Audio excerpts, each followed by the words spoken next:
Hello and good evening, this is Stellar Wind Obsidian, once again on Platinum, and with me tonight are... Cole. Excuse me, my throat's fucked. Swearjar, First right? Swearjar of the night. Oh, for God's sake. I almost dropped another one. That was close. Whew. Hi there, I am Teapot, I swear marginally less. It's understatement. And together we fight crime, or something. Right, so... Last time we were... Is the game actually picking up? I'm not really sure what's going on with this stream. Oh, there we go. Yeah, sorry. Some kind of bizarre lag going on. Anyway, last time we basically did a 2-for-1 and managed to beat not only Gardenia but also Fantina. Although we kind of missed out on her Galaxy Quest reference, which I'm still kind of salty about. But all's well that ends well, and now we're on to, well, wherever the hell we're going, actually. I am not even sure where I'm supposed to go from this point. I mean, as far as I recall, I can't actually head down to Pastoria, because there's going to be some idiots blocking the path. As I said, idiots blocking the path.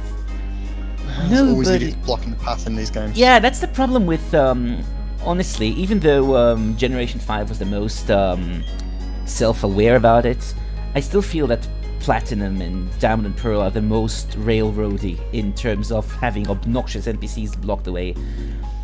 And I think, yeah, Gen 4 in general is just kind of like, it took all the annoying things from all the other games and just kind of magnified them without even realizing that it was doing it. And it's just like, go away forever.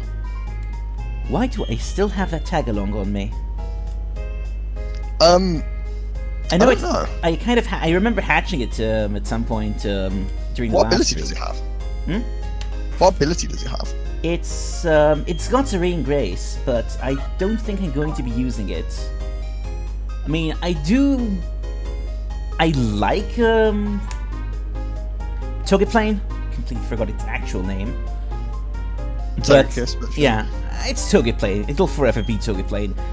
Pretty much. I do like that thing, and it's a fun flinch hackster, but I kind of don't have space for it on this team, at least not planned.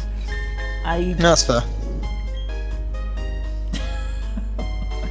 Meanwhile, chat Yeah, is going a bit yeah. nuts, which is always a good thing. Well, to be fair, when Togepi appeared in the anime, I was get carried around, so, you know.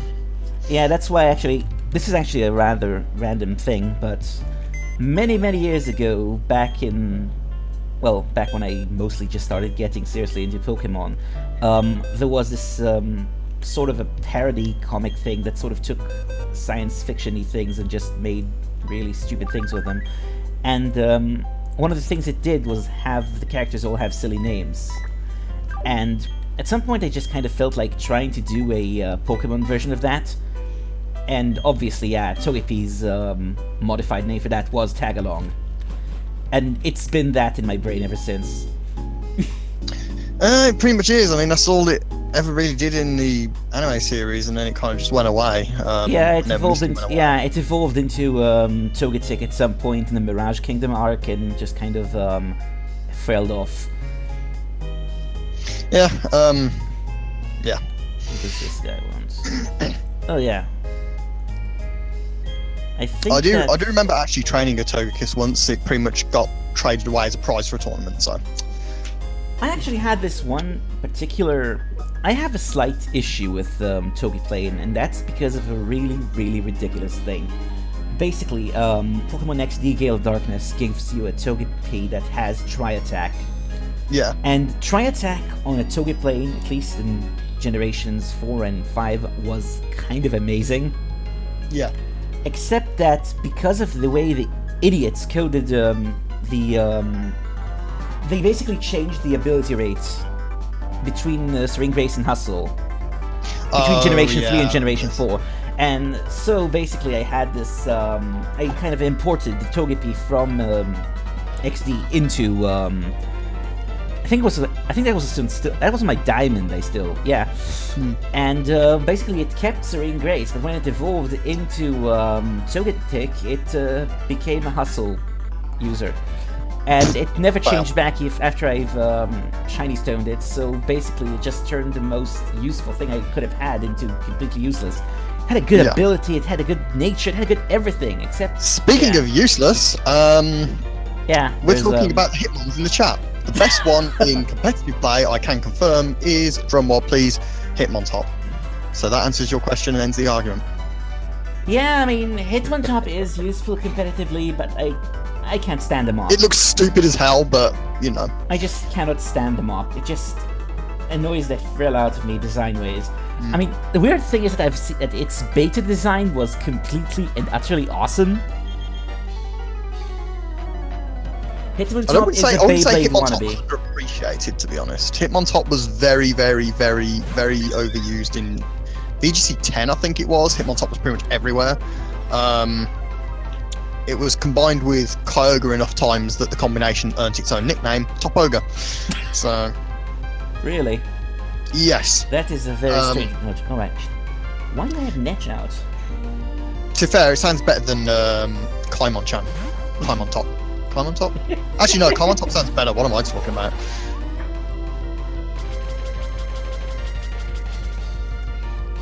I suppose Top Ogre is just easier to say. Top Ogre. Yeah, it's Top Ogre. So, yeah, interestingly enough, it was actually used more often than Ludicolo was in that slot, despite the fact that Ludicolo benefits from the rain, whereas Hitmontop just doesn't. How odd.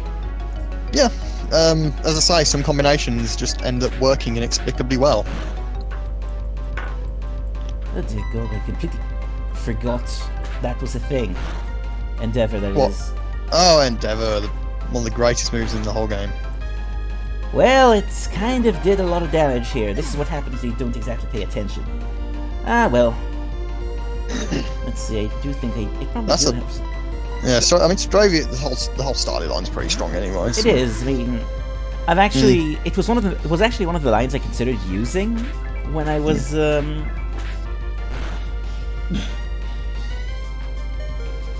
I don't know, the entire chat looks grey to me because I'm colourblind. Woo! Ruined it.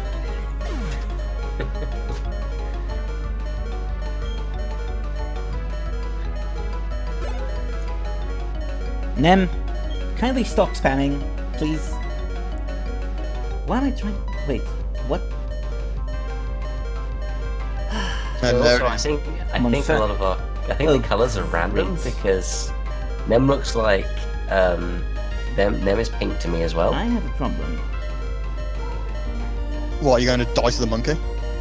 Yeah, because the thing kind of murdered Videl. But, Drifble him. yeah, that's what... Drifblim. I'm probably going to do that. Alright, So- I think Monferno's part fighting, isn't it? Yeah, it is. Okay. Gust to the face, See then. what Drifblim can do. I mean, well, he's got a lot of health. She's got a lot of health, I should say. Yeah, And he's got a move that's super effective. yeah, I kind of remembered that. I kind of forgot that Monferno was already fighting type. Oh wow, that did a lot. Yeah, I'm kind of surprised how effective Gust is being in this thing. I mean, Gust is basically like the lowest Basically of the a flying low. special tackle, and it's somehow destroying this monkey. Yep. Alright, Weasel. I think I'm going to send Ariel in. Yeah, might as well. Yeah, I see pink for Kai and sort of light bluish for Nem. It's all fun. That's better. Okay. I have actually used Ludicolo in the past and had a great deal of success with it, so Ludicolo, I do agree, is very good. Weird, but it's good. Ludicolo cracks me up, to be perfectly honest.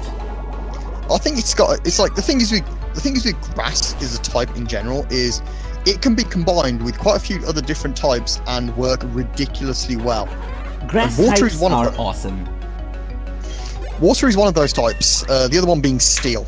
Oh, yeah. Ferrothorn is a blessing. I still Oh, really want some kind of a fast defensive steel type that's not a legendary or an ultra beast. Because I love Cortana, I really do, but Well, Lucaria's there. yeah, but it's not part grass. That's the point. So grass, steel, really fast, powerful. Yeah. Murder machine, yeah. I mean, that's pretty much going to be me, so...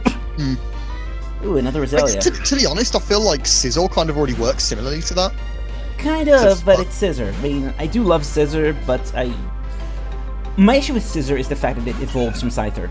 It shouldn't have evolved from Scyther. It should have been its own, like, standalone. I mean, to be perfectly honest, I mean, now knowing what we know about the past... now that we know what we know about the past designs, we know that basically, originally, Scissor was not supposed to be a steel type, and was supposed to look a whole of a lot more like Scyther. It actually had... I mean, it did have the Scissor Claws and the general Scissory build, but it was a bit bulkier, and generally, it was also green, still. Yeah, because it's interesting because the shiny version is still green. Yeah, it was supposed to be. Yeah, it was supposed to be. It also had its head looked more scythery too, which it was a nifty design. I mean, it was sort of a cool in between kind of thing. And Pinsir was also supposed to get an evolution that kind of looked like just a bit like something that escaped from Evangelion. Now, both of these designs were actually pretty cool, but I guess at some point they decided that instead of doing a evolution for Pinsir, they'd make it into a counterpart, and they sort of mutated it and removed the Evangelion face and just kind of turned it into Heracross, which is not a problem because Heracross is amazing. Heracross is very good. I love that thing. But yeah, I mean, they made it into a counterpart, and I kind of wish that they also did the same with Scizor, because, you know, even as an evolution, it doesn't feel exactly right in terms of design as a thing that follows Scyther. And it doesn't even get stat boosts or anything. It just kind of it's a reshuffle, basically. It pretty much is. It's like a form change, effectively. Pretty much. One thing I do like about the fact that it's an evolution is obviously it allows Scyther to use Eviolite, which is pretty decent. Yeah, definitely. But yeah, it is very strange that it's an evolution, but does not gain any stats whatsoever. It's just, as you say, it's just a mix of the. And yet, the funny thing is about it is, most people will say that in terms of strength, it definitely is an upgrade. Even Probably though it because has of the steel type, yeah. I mean, Technician plus Bullet Punch plus that type combo is just like happy days Technician forever. Bullet Punch is amazing. Very much is. Happy days forever, pretty much. Bug Bite on it's pretty awesome. Gets Superpower, gets Sword Stance, gets Roost, gets Defog. I think I put Superpower as like a filler move on the Mega Scizor I had in one of my competitive teams ages ago. Just for the sake of having something to... I think I also put Toxic on it for some reason. Yeah. I usually... my favourite moment of Superpower on Scizor was using it on Heatran. Heatran will usually expect Scizor to switch out as soon as Heatran steps onto the board, but I'm not most people, so I just like, you know I'm going to switch out, so I'm not going to. I'm just going to Superpower you straight in your face. I love that. And Heatran just fell over and died, and I was like, well, there you go. I think that might have actually been the reason I put Superpower in mine. It was like, ooh, why are those almost level 30 and these two aren't yet? Oh well. Guess I'm going to have to grind those two a bit more. Might as well put Ariel out in the front line for a bit. You see, that's kind of what happens though when you are up against somebody who you know is very good. It's like, you know what they would do in this situation because they're good enough to know what's going to happen. So you just play really stupid to throw them off by doing stuff like leaving Scizor in against Heatran, just smashing it in the face. The problem is a lot of players who are not as experienced end up falling into the too dumb to fall category. Yeah. Which isn't really fair because they're not dumb; they're just not as experienced. So obviously, doing something like that against them is just going to result in you getting your face kicked in when they use the most predictable move in their arsenal, which would be to set you on fire. But there you go. Yep. Good grief, Netch.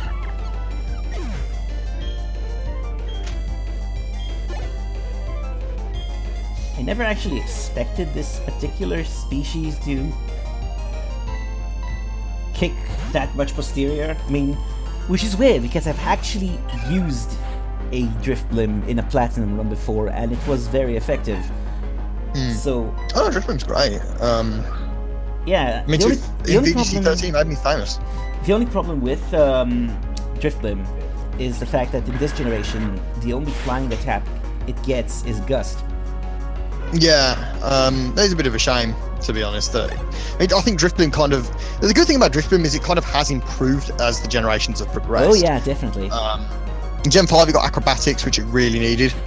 Pretty much, Gen 6 gave it Weakness Policy, which was a massive boon to its function in pretty much every way. And, you know, and then Gen 7 has given it, like, Z-moves and shit that it can use. There's its swear jar again. Don't care. But there you go. I mean, I'll be honest. I've always had some affection for Drifblim because it kind of made me famous, at least for a couple of years. I love that thing. I mean, to be perfectly honest, it's a giant organic balloon of death. Pretty much. And It's I've a actually blimp seen with some- opinions. I've actually seen some really nifty. Someone I know actually drew a drift blimp once that was like an organic sort of thing that actually looked like a weird gas bag organism rather than, you know, a cartoon balloon. And I actually need to find it right now because I really, really like that particular design. I'll be posting it on chat as soon as I find it again. In the meantime, I guess I'm going to kick this Pichu's face in. What a shame. Yeah, it deserved it. It's a Pichu. I mean, to be honest. I mean, if you're using Pichu in a battle against somebody, like, it's like, you kind of deserve what's coming to you, really, let's be honest. Pretty much. Even an additional cup. This is an But, yeah. old picture by this particular artist, but that's the that's what they've done with the species. And yeah, they also do this. Yeah, they also do this thing where, like me, they kind of turn things into more alien creature-y sort of things. It looks like some sort of just floating organ, pretty much.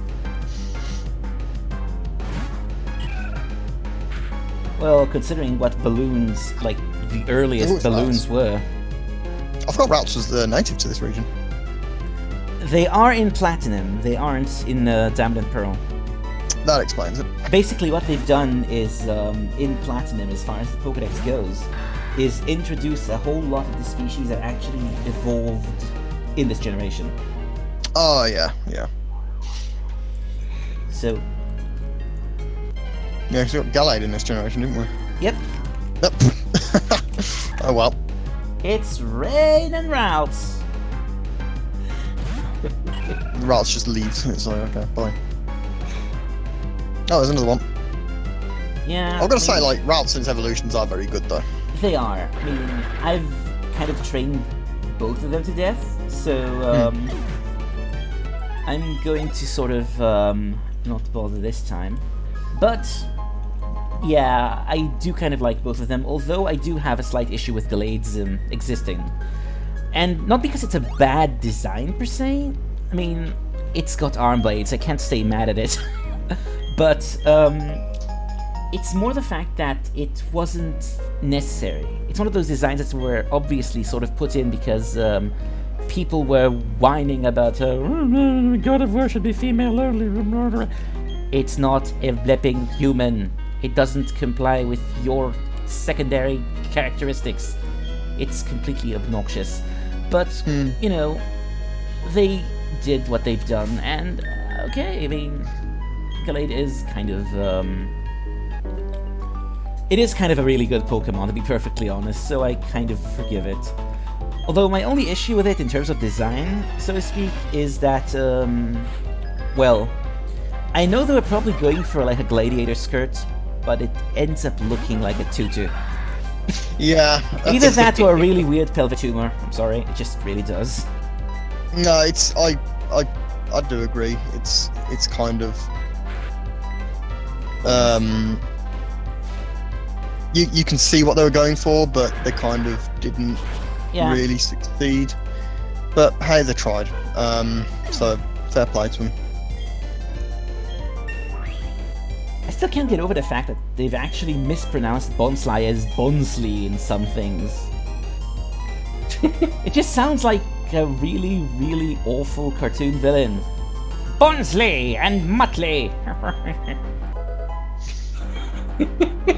Stop To be that fair, fiddle! To be fair, I pronounce it Bonsley as well, to be honest, but I mean, it's obviously I'm now supposed to be just imagining a Pokemon wacky racist. Oh, that would be amazing, to be perfectly honest. That'd be fun. yeah, that'd be great. There we go, we found the next terrible spin-off game. Oh god. I mean, to be perfectly happen, fair, yeah. there was a... they made Sonic racing games, so... Sure, Pokemon Yeah, Drift. yeah, we got Sonic R. Making another one, aren't they?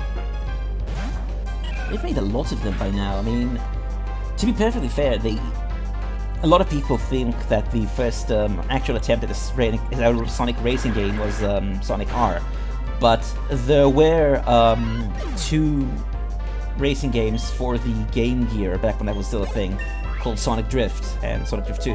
I think one of them was only released in Japan, or maybe both of them were.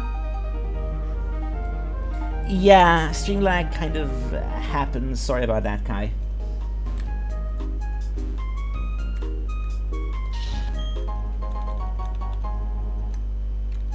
I mean, to be perfectly fair, right now, yeah, there is a significant delay. I just had a random encounter pop up, like, with one of the random trainers, so when you'll see that happen, you'll find out there, now it happened on my stream. So, yeah, basically, there is a bit of lag, but nothing I can do about it.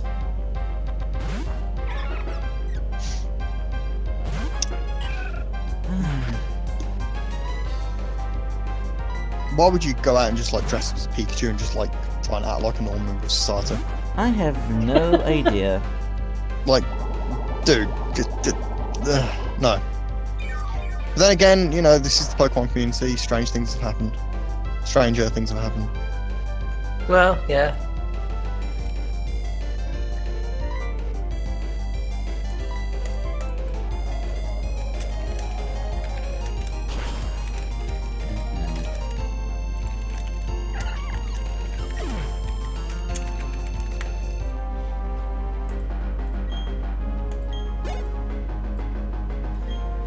Cleffa! I completely forgot there are Cleffa in this region. I like to just forget. I just like to forget Cleffa in general. To be honest with you, it's yeah.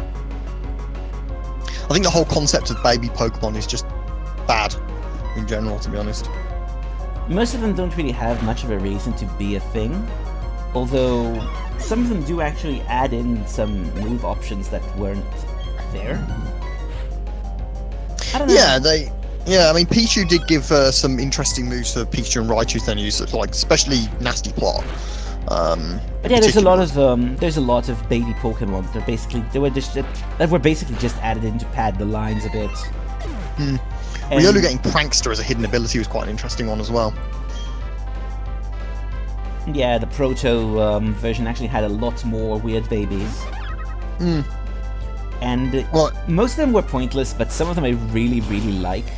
I kind of really wish they kept what they originally designed for the Tangela line, because those two were great.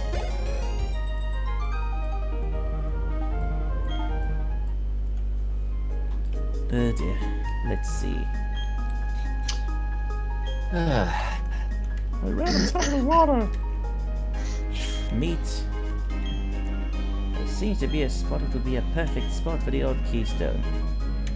Hey, now we've got the Hallowed Tower, and we're never going to deal with it ever again. Because I'm not going underground in this thing. Yeah, that doesn't seem. Yeah. Doesn't seem like a fun use of our time. Yeah, I mean, I might do that at some point off stream if I need to, like, grind for evolution stones or something. Yes, the Baby Meowth is definitely one of the ones I really wish they kept. Yeah, I love that thing. It's adorable. Let's see. I love the Baby Meowth. I love the Baby Tangela. The Baby Doduo was a great thing. It was completely unnecessary, but it was great. He's just this walking angry bird nest. I mean, to be honest, I think a lot of the a lot of the baby designs were just generally unnecessary anyway. I can't think of anyone in particular that's really benefited. You know, I mean, I suppose Pichu kind of gave Pikachu and Raichu a few extra moves. Riolu, I guess, is kind of that. Although I don't really know why Riolu had to be a baby Pokemon, considering it could have just been a base form and nobody would care. Probably. I don't know either, but I guess they decided to make it really annoying to evolve, and that's why. I don't know. It's to their credit, they've kind of stopped doing it now, so which is good because nobody asked for it in the first place.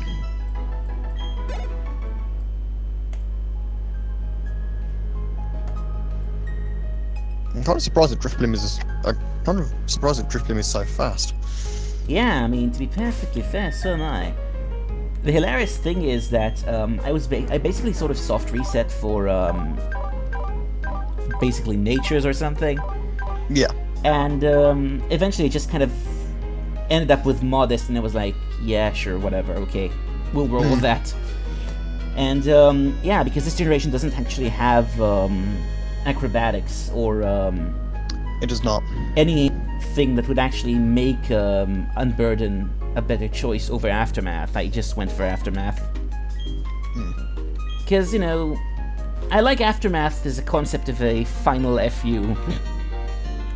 I mean, comparatively speaking, obviously Unburden would be a far better choice, especially with, as you said, a weakness policy. Yeah. I miss flying gems. Oh yeah. Why'd they have to get rid of those? I don't know. But whatever. Yeah, that was weird. It seemed like a very strange thing to just suddenly remove. I don't know if they felt that they were too powerful or something, and that's why they got rid of them. I don't know. I almost wonder if they felt they're. I almost wonder if, well, obviously they removed them too early for this, but like it almost feels like they're a little bit extraneous with Z moves. A little bit, yeah. I think. I still think they've got their use though. I'd prefer they've kept. Yeah, I mean, Yeah. it's kind of strange. It's very curious, I really. do wish they kept those. It would have been awesome. Yeah, it would be a fun to have as a gem boosted Z move. Even though you couldn't have had that anyway, but there you go. Yeah. Oh, of course not, because whole item. Duh. Yeah, so there's no real between the two at all, is there? Because you can't. Why use are there both. cowgirls in this region when there doesn't seem to be anything resembling Texas here? Oh, I suppose that it's Because of reasons. pretty much. I think that's basically the whole idea of Salation, is that it's just this farming shanty town of cowboys and something. It's like that weird farm town in Generation 7. Yeah. But at least that was a farm town. I mean, Salation is supposed to be one too, technically. They just didn't really put it Do into it. the design that much. They did literally nothing to make it look like a farm town, so... Yeah, there's like the You guys breeding were- center in there, so... Oh dear. Wabbitses. It really is Wabbit season. No, It I still cracks so me up wish- that Baniri is specifically designed to hate you completely and utterly when you catch it. Now I just want to do like a random doubles battle with a Baneri and a Ducklet, and each one being called Rabbit Season and Duck Season respectively. God, that's just glorious. And of course they'd have to have oh, what was it that Patrick used? I can't remember what it was. Follow me. Yeah, Follow Me. Both of them have Follow Me. And then the opposing Pokemon. What Pokemon would fit Elmer Fudd? That's what I want to know. Oh, don't know. Bibarel? I don't think you can actually get up there. But Barrel, yeah, he'll do. The Barrel could be Elmer Fudd. How? Why is there a ramp? You need the Mac Bite, don't you? I'm gonna need to get that commission that's now. not a I thing in think. this game, actually. They basically instead Oh, of- you can change the gear, can't you? Yeah, you can. Can you? Yeah. Yeah, in generation in this generation. Oh, right, yeah, because they're the Mac Bike and the Acro Bike in Gen 3 realised it was a silly idea and then decided to do it. As a gear Combine change, it. yeah. I think Yeah. you can only get up there from the other side actually, because either that or there's like Yeah. some weird timing shit. Yeah, there is, because I- it's like the bike doesn't reach its like gear speed Yeah, until exactly. like Yeah, I think that's just designed to be like a one-way Mm. jobbing. you can go up the other one though. Yeah, Yeah. but there's nothing to do over there. Yeah, What- Zubat. what they just The greatest wrong? Pokemon in the game. Bats. Oh hey, Duskull. Completely forgot they're in this too. Yeah, and we got Duskmire in this generation as well, Yeah. which got rendered very obsolete by Eviolite in the next generation. Which only could have happened if Duskmire actually existed, so I Oh. guess it kind of serves a purpose. Oh dear. It's Thud again. Its existence basically renders it obsolete.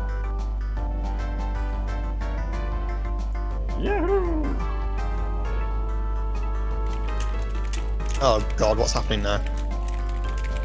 Oh no, it's him again. It's Forrest. Why is he here? Why does he always come back? And why Forrest, did he actually... And why is he plugging Yahoo? Oh, right. Has he become like... Has he become like a YouTube ad now? Is that what he is? For all I know. Like every time you try and do something, he just pops up and starts like spouting rubbish at you. That's... How does that even work? Oh, okay. I guess you need to go... No, you can't go around there. He's bragging about having defog in this generation. What the hell is wrong with him? Well... There is one particular bit that's like... That actually requires you to use that. Either that or a repel. I think I'm going to go for the latter option because, honestly... Well, yeah, but he sounds like, oh my god, look at this amazing thing I got. It's like, woo! It's like, yeah, like that's like the equivalent of like winning a prize in a competition and the prize ends up being having someone take a dump in your lap. For God's sake. Get a I clue, don't kid. even know. The hidden machine they found can be found in the Salation ruins. Why? And why is there a supply of those in there?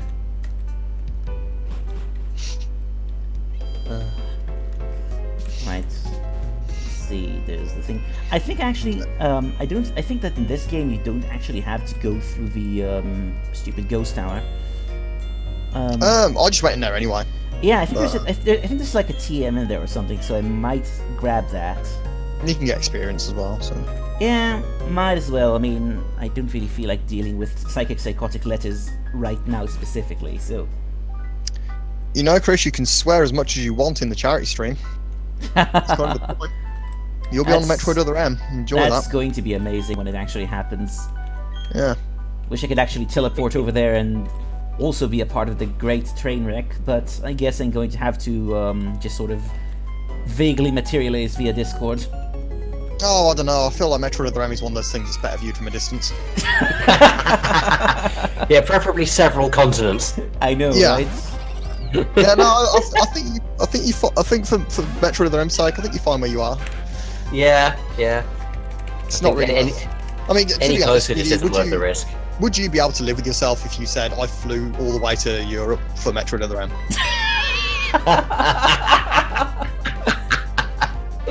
Because I can assure you that just the fact of travelling halfway up the country for Metroid Other M is galling enough as it is. I can only imagine.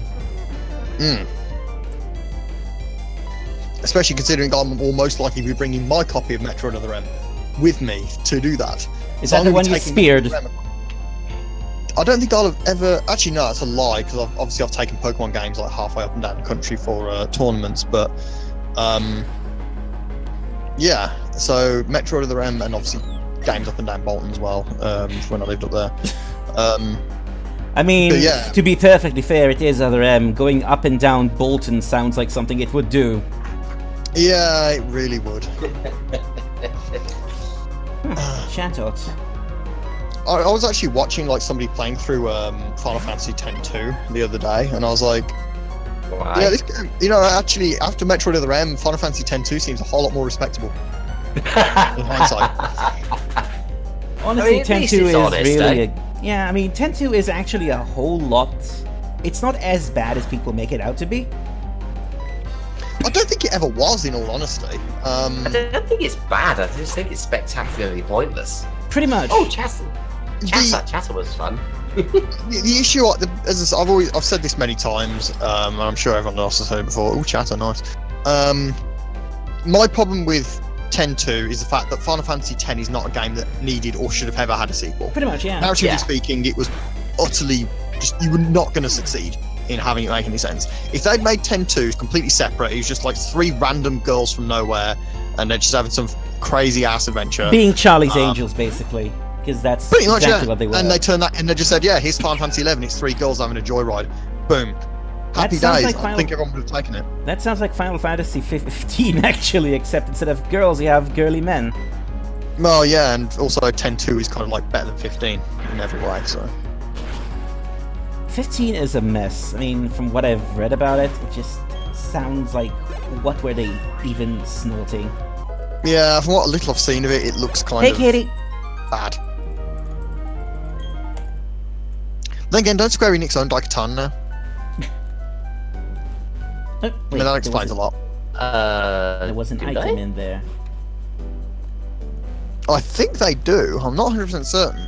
Because I do remember vaguely on one of the Steam sales where Square Enix games had a discount on them. And bizarrely, Daikatana turned up in that list. I of think games. that's because Interesting. was it? I think that maybe Eidos or whoever bought whatever remained of Ironstorm. Oh, right, Yeah. that makes sense, wouldn't it? Yeah. Because of then obviously Square Enix ate IDOS. Yeah. So through Um, a chain of whatever, yeah. Yeah, Daikatana Square Enix now owns Daikatana. Yeah. So what you're saying is that hang on. Your brain went blank there, sorry. The frog is deep. What we're saying is that Daikatana is secretly, and always has been, preemptively, the fourth sequel to Wait. Final Fantasy 13. Oh, And the third one is obviously Deus Ex. Right, now I know what I was going to say. Jesus, sorry. What I was about to say was that what you're telling me is that there is a chance that there could be a Daikatana level in Kingdom Hearts 3. Yes. there's a mental image and a half. Honestly, if they actually did put a Daikatana level in Kingdom Hearts 3, it would automatically become the best game of all time. Wouldn't it just? Except you It couldn't would be actually. legendary. Let's be honest. I mean, I mean- assuming you could actually walk through any of the doors. Well, no. The thing is like the level is completely green, and every time Sora swings his keyblade, it just stabs him straight in the face. Pretty much. And and obviously Donald and Goofy are placed with like Superfly Johnson, and he just like runs into walls and dies. Oh god, there's a mental image and a half. And yeah, you know how normally like Donald and Goofy, like if their health drops to 0, they just kind of fall down and then get back up again. Yeah, not in the Daikatana level. You can't proceed without your buddy Donald. If he goes down, that's it. You gotta do the whole zone over again. Wait, does that make Goofy Mikiko? Yeah, sure. I mean, to be honest, Donald has to be Superfly. I can't see it being any other way, to be honest. I can actually picture Superfly's stupid lines with Oh, Donald boy. Duck's voice. See, the sad thing is that what you're describing, apart from the whole permadeath thing, but like the whole idea of every time you attack it, it hurts you. I was thinking, maybe like, okay, so it's a world where it's so broken that you have to heal the enemy to hurt them. Yeah. Yeah, and like damage your allies to heal them and stuff like that. And to be fair, like Final Fantasy has already done that with the whole zombie status effect where healing causes damage. Yeah. What the fuck? I swear jar again. What was that Pikachu with the hearts? What the hell was that? Charm, I think. I'd explain it. Well, Pikachu's gonna go down now. Bye. Well, everything There is you go. going to drop. This is one of the many, many reasons why Magical Leaf is amazing. Yeah, Magical It Leaf is cuts like just carrying straight- this whole zone. Pretty much, it just kind of cuts straight through all the short bits. And since this tower is like full of obnoxious fog, what the hell is this, Silent Hill? No, it just wishes it was. Once you go to the top floor, it starts playing the dog song. Now there's a crossover for the ages. I know, Yeah. right? There was a hole there, and still, I love this hole. Oh, right, seals. That's why they burst into hearts and stars and rainbows. Oh, right, yeah. This is the Yeah, generation that had seals. seals in them. Never used It's again like- because they're stupid and pointless. Yeah. They look dumb. I'm sorry. I but- liked them. I suppose statistically someone has to. Oh man, this is before Sturdy actually had any use whatsoever. Yeah, in this generation, Sturdy just protects you from like one-hit KO moves, which nobody used unless they were just a horrible person. Pretty much, so Yeah, my first Generation opponent 5 in, actually fixing Sturdy was amazing. They actually made it a Yeah, good and annoying ability at the same time. yeah. My Might be first the first. Little bugger. My first It's- opponent in Battle Revolution Online was just some guy who's just spamming sheer cold over and over again, hoping it would hit me, which it didn't, and he lost. I kind of forgot that he existed for some time And then I saw Chomp in BattleBots. Well, that's new. That is incredible. Because what he did was basically what Chomp does. He swings a one-hit KO move, misses, and falls over, and then loses. Oh, this is going to be fun. This Oh yeah, is we've got two going fire to- types here. Yeah, 2 fire types, and it's fog. Oh, hello. Aquajet did miss for a change. Well, at least Ponyta's blind as a bat. So am I, though, unfortunately. Yeah, of course, you know, Generation 4 was a real trendsetter. It came up with so many good and innovative ideas. Yeah, the fog was. I'm not sure what they were going for with this, to be perfectly honest, except added annoyance. That could be stretched to apply for most of these games. What were they going for with this? What were they going for when they made the route to Snow Point City take forever? What were they going for when they decided to give you like 8 HM moves, half of which are complete junk? What were they going for? I honestly have no idea what they Mount were. Coronet. I don't know why they were snorting when they were designed some of the level elements of this game. I mean, they make sense from... This is one of those things that makes sense from an RP point of view, but not from an in-game point of view. Alright, I suppose we And have to fight these the two. thing that annoys me about these games is like, it seems to like inverse each time, like between the competitive and the in-game content. I mean, the in-game content is good, the competitive side of it tends to be kind of lacking Yeah. or bad, straight up bad. That being said, though, I kind of feel like in hindsight, Generation 5 and 6, my views of them kind of reversed. Gen 5 at the time, the online functionality was bad, to be honest. But at the same time, competitively, it was the generation I enjoyed the most, ironically. Generation 6, it was like, oh yeah, look at all these great functions that we've got for competitive players, even though the main game is complete trash.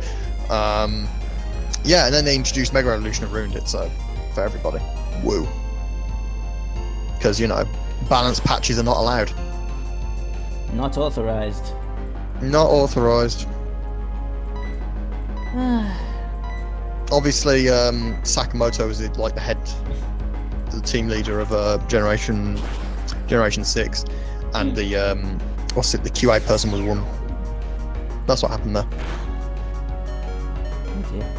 And he just said to her, "Yeah, you're not authorized to do that. This game's getting released right now." Do I have enough healing items? Okay, good. I have a hyper potion. I have a super potion. Yeah, this Murkrow's doing some work. Yeah, Murkrow is kind of a lot more of a problem than I expected, because the whole fog thing can just go fornicate off. Both of these got an evolution as well. Yeah. But that's a stupid thing. Murkrow and Misdreavus were available in both Diamond and Pearl.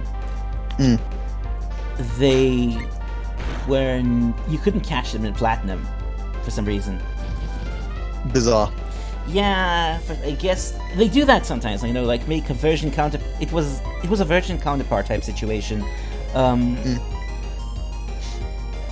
Because I actually used Misdreavus in Gen 4 on my I think that team. as far as if I remember correctly, they put Misdreavus in Pearl and Murkrow in Diamond.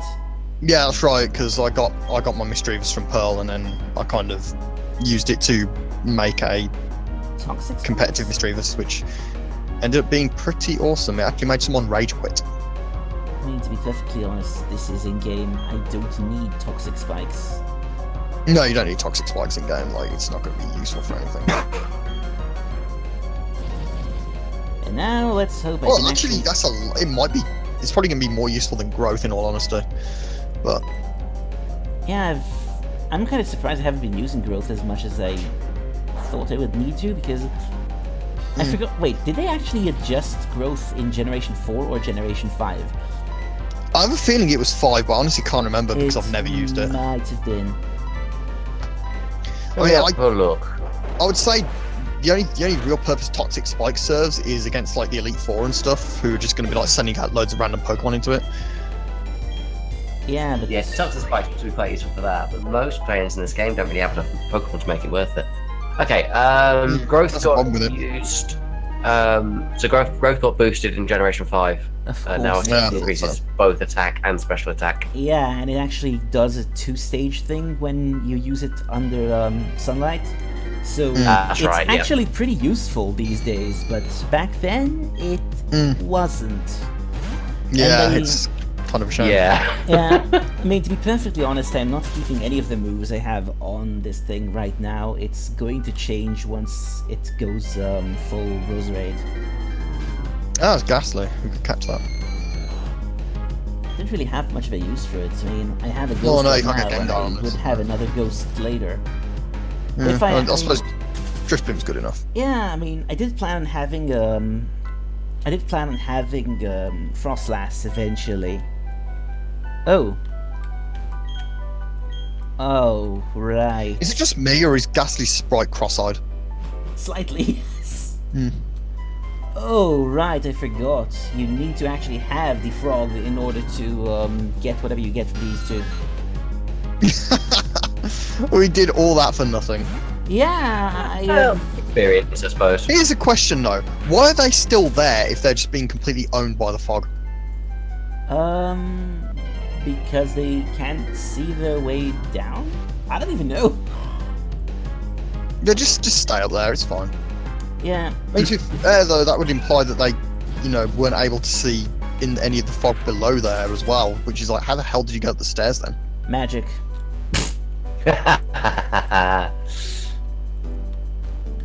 Either that or they fell in through a Silent Hill dimension hole somehow. No, now I've just got this mental image of like just random trainers like finding these two women trying to get up to like the top of the tower through the fog, and like they never actually made it up there, so they're just like lying on the ground with like broken kneecaps and smashing them into the gravestones. Oh dear. Guess that's That's like, yep, you gotta just take them to hospital now, and it's like, well, you know what that means. Time to go bother some psychotic letters. But let's heal up first. yep, it's time for some fun, which is a rare thing in Generation 4. But what can you do? Unknown are weird. I mean, Well, the credits are pretty I fun. mean, we yeah, oh, the credit's great. Credits great means you finished. Yeah. I think my favorite part of Gen 4 is definitely Arceus's Google image search sequence. My I favourite did part of that. Generation 4 is the fact that I can remember it so vividly, unlike the generation that came after it. What, Gen 6? Yeah, Gen 6. Yeah. That's I don't know, was there something in between? I've forgotten. I can't remember either. I don't think there was. I'm pretty sure there was. It'd be nice if there was. I mean, Generation 6 was not that great to me, so. Yeah, I needed some kind of thing in the middle just to sort of, polish the whole thing up a little bit, maybe improve the graphics a bit before we move to 3D, Yeah, I mean, Generation 4 was kind of like, whatever. I wasn't a big fan. And then Gen 6 was kind of, I wasn't a big fan either. Like, 2 in a row, it's kind of like, come on, man. Yeah, kind of series went downhill a little bit, really, didn't it? Yeah, it never really picked it. It never really got a point to pick itself back up again afterwards, and it's kind of a shame. That would have been so cool. It is so cool if, like, you had this great sort of like leap in evolution. Yeah, and it's that's like- what it can really do. It's so Yeah. weird because they had like years and years and years between, Heart Gold Soul Silver and X and Y, and it's just like, Yeah, what like are they what doing? No one knows. oh dear God. Like, what did we get? We got like, I don't know, Pokemon Ranger. Did we get or something? Or Pokemon Mystery Dungeon or something? Oh no, better than that, we got Pokemon Rumble Blast. Oh, yeah. I mean, like, oh. Rumble And Blast. the Pokedex 3D Pro. Yeah. Well, I mean, does that even count as a game? According to Game Freak. To be honest, it barely counts as an app. This is true. I ended up getting it for free for a reason I forget. I think it was for pre-ordering something. It was terrible. Because I think they gave it out for free when you pre-ordered X and Y. And of course, Pokedex 3D Pro does not go up to X and Y. Yeah. They I never think updated it. Fern got it for me as like a birthday present or something, which sounds like what the fuck until you kind of remember that on Valentine's Day she got me Daikatana. Basically, I know that I know that there is a method to the madness here, but I think that Top right, I lower know. left. Yeah, I know. I just kind Top of right. Top the left, reason top- I'm actually Should be attacking. writing this down. No, the reason actually I'm basically just kind of doing the thing where I'm just walking into all of these pits because there is a reason to do it. A lot of What's these that? random, a lot of the random dead ends actually have Evolution stones. hidden items, evolution stones, the like. I think there was even more of that back in. There might have been even more of that in Down in Pearl. I think they kind of cut out a few of those. Unknown. Gosh, what a surprise. Now we've got this weird ass hiker who's just here. I like Maybe it. he got lost, I mean, too. I remember not liking them originally because they were kind of pointless. It's like, just a bunch of letters. And then I realized what they were doing with them. I think it's actually the third movie that made me fully appreciate what they were doing with these things. The thing is with them is like they were great in the movie, but it never amounted to anything in the games, and it's like It isn't supposed to actually. I mean, the whole thing with Unknown is that they are completely useless on their own. Just like an actual letter is useless on its own, but put enough of them together and give them an author and they'll rewrite the whole story of the whole universe. See, I think that they should have had an ability that kind of reflects that, like where the more unknown you've got in your party, like the more powerful they each are. I mean, That would have been fun. to be perfectly honest, they are still a bunch of relatively low stat Pokemon with only hidden power as a move, so...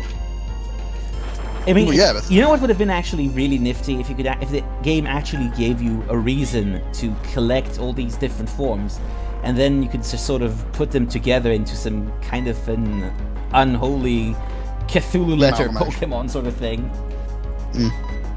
Mega unknown. Mega unknown. It's just an English textbook. Yeah. It's super effective. It's an English textbook. It's super effective against Americans.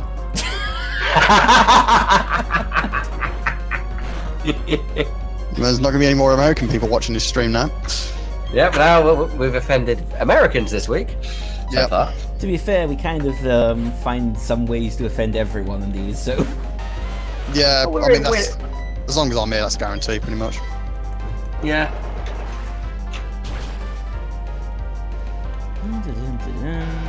At least we're equal opportunity here. Yep. Yeah, I mean, it's going to be someone else's turn to get made fun of next week, or even tomorrow, maybe. Maybe even tomorrow, yeah. So, don't feel left out. You'll get your turn in due time. This place uses Eterna Forest's music for some reason. Oh, Waterstone. I knew there were more. Did you go into the mansion at all? Which mansion? Oh, no, not yet. It has, Rotom's in there, isn't it? yeah, it is. And that's pretty much the whole reason of going there. Except, there is like a way to get a Gengar out of it at some particular sort of... Is there a wild Gengar? Yeah. I think there is wild Gengar in there. There is a isn't wild Gengar in there, but I think you need to have like was it you needed to have Fire Red or Leaf Green slotted into the game at that particular point or what? I don't remember. There was a trick to I it. do remember that. There was a trick to it, which is a shame. Let's have a look. Because honestly, I love Gengar. It's just something about that line is just kind of great, to be honest. That grin is like the best thing ever. Yes. Oh yeah. Okay, that's- Yeah, you're right. It's in the old chateau in all the Inferno games. You do have to have any Gen 3 game in the second slot. So it can be any of them, but Can they try to convey a message to us? Yeah, they're trailing us all to F off. And just picturing this swarm of Unknown going all, your mother was a hamster and your father smelt of elderberries. So I can imagine them just like spelling out rude words, just like insulting Pretty everybody. much. they're just sort of forming into a complete sentence. Go away or we will taunt you further. Now go away or I shall taunt you a second time. Yep. God. Yeah. Look, I kind of completely forgot about dual slot mode, to be honest. Yeah, it's not there we something go. they ever really did again because the other DS consoles didn't really support it. So Yeah, I mean, by the time Gen 5 came out, they we had the DS, the the DSi. DSi. Yeah, that was it. Yeah, so the DS Lite still had the dual slot, so that we were okay up until then. But Yeah. basically, by the time Black and White came out, the DSi was out. It had no GBA slot, so there wasn't any value. I'm Yeah. just, You know, I'm just glad that to- Black and White weren't completely DSi enhanced. I mean, they basically were, but you could still play them on the original DS. Yeah. Which is good because, to be perfectly honest, the DSi for some reason introduced this completely stupid, retarded region locking thing, which is still one of the dumbest things they have done.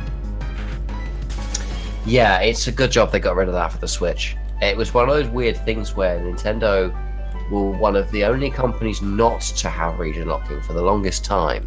Where every other, the Vita was, I think, partially region locked in that developers could choose to. The PS3 and the Xbox 360 were both region locked. Honestly, whoever thought that the region locking was a good idea needs to be shot in the face with a Buick repeatedly. Well, accountants, unfortunately. People, especially the Japanese accountants that are worried about reverse importation. Well, they can all go fornicate off. Well, they could have set their prices, more attractively, but they thought actually doing the smart and sensible thing wouldn't be, a bit too much effort. So, Well, they're accountants. What do you expect? yeah, so they go on a costly, expensive, and costly, time-consuming, and really annoying, consumer hostile practice to try and region lock everything when they could have just. I am glad that gorging they're customers slowly- in yeah. Japan. I am glad they're sort of growing out of it over the years now. Yeah, well, everyone else kind of dropped the practice when they realized it was basically causing them more harm than good. And obviously, Nintendo ended up adding it to the DSi, I think because developers asked them to, or something, publishers asked them to, or something like that, which was super, super weird. And they kept it for the 3DS for some bizarre reason. And so they ended up being the only ones that left. Yeah, I think the Wii U was region locked as well. Well, the Wii U had a lot more problems with it than that. I was going to say that was probably the least of its sins. The Wii, they ended up being like the last, Oh, right. I actually gaming need to find- devices that were region locked. I actually That's the only way the Metroid Other M could have been worse if it was on the Wii U instead. God. I actually need to stick. I dispute that because it would have been at least playable with the gamepad or the Pro Controller. I think it's made much worse. A lot of its issues, at least in terms of gameplay, are the fact that they force you to use the Wii remote. Well, yeah, but let's be honest, the gameplay wasn't exactly the biggest problem that game had. Absolutely not. I still wonder what exactly they were snorting when they decided to do the way they've handled the missile, whatever. I don't know. It's like, I mean, It was you such have a the weird game. decision. I know, I mean, you have the game itself, which is, it's okay as a platformer or something, but then they were like, hey, guess what? You're gonna aim the missiles in first-person mode badly by waving your controller at the thing. You know the irony of that control setup is, and Slowbeef actually mentioned it on when he was streaming. I can't remember if it was him and Diabetes reacting to the Metro Other M film, or whether he's doing one of his Metro Prime playthroughs. But he said, and it is actually true, Metro Other M's control scheme is much easier to use if you're left-handed. Yeah. And then I tried it, and I was like, wait, it is like perfect if you're left-handed. And it's like, but guess what? What are most people in the world? Are they left-handed? Nope. No, they're correct-handed. Hmm. Just to offend all lefties. No. But it's like, I mean, don't get me wrong, a control scheme that's used, I don't have a problem with it, but the fact is you're making a control scheme that's more suitable for a minority. Congratulations. Yeah. And again, that's one of the least offensive things that he did, because it's like, oh yeah, he's accommodating for left-handed people, yeah, and he's pretty much, disgracing women. Yeah, there's that. I think So, the weird thing about it is that there was no particular benefit to anyone, even like Nintendo's marketing department, to have the game played with the Wii remote on its own rather than the Wiimote and Nunchuck.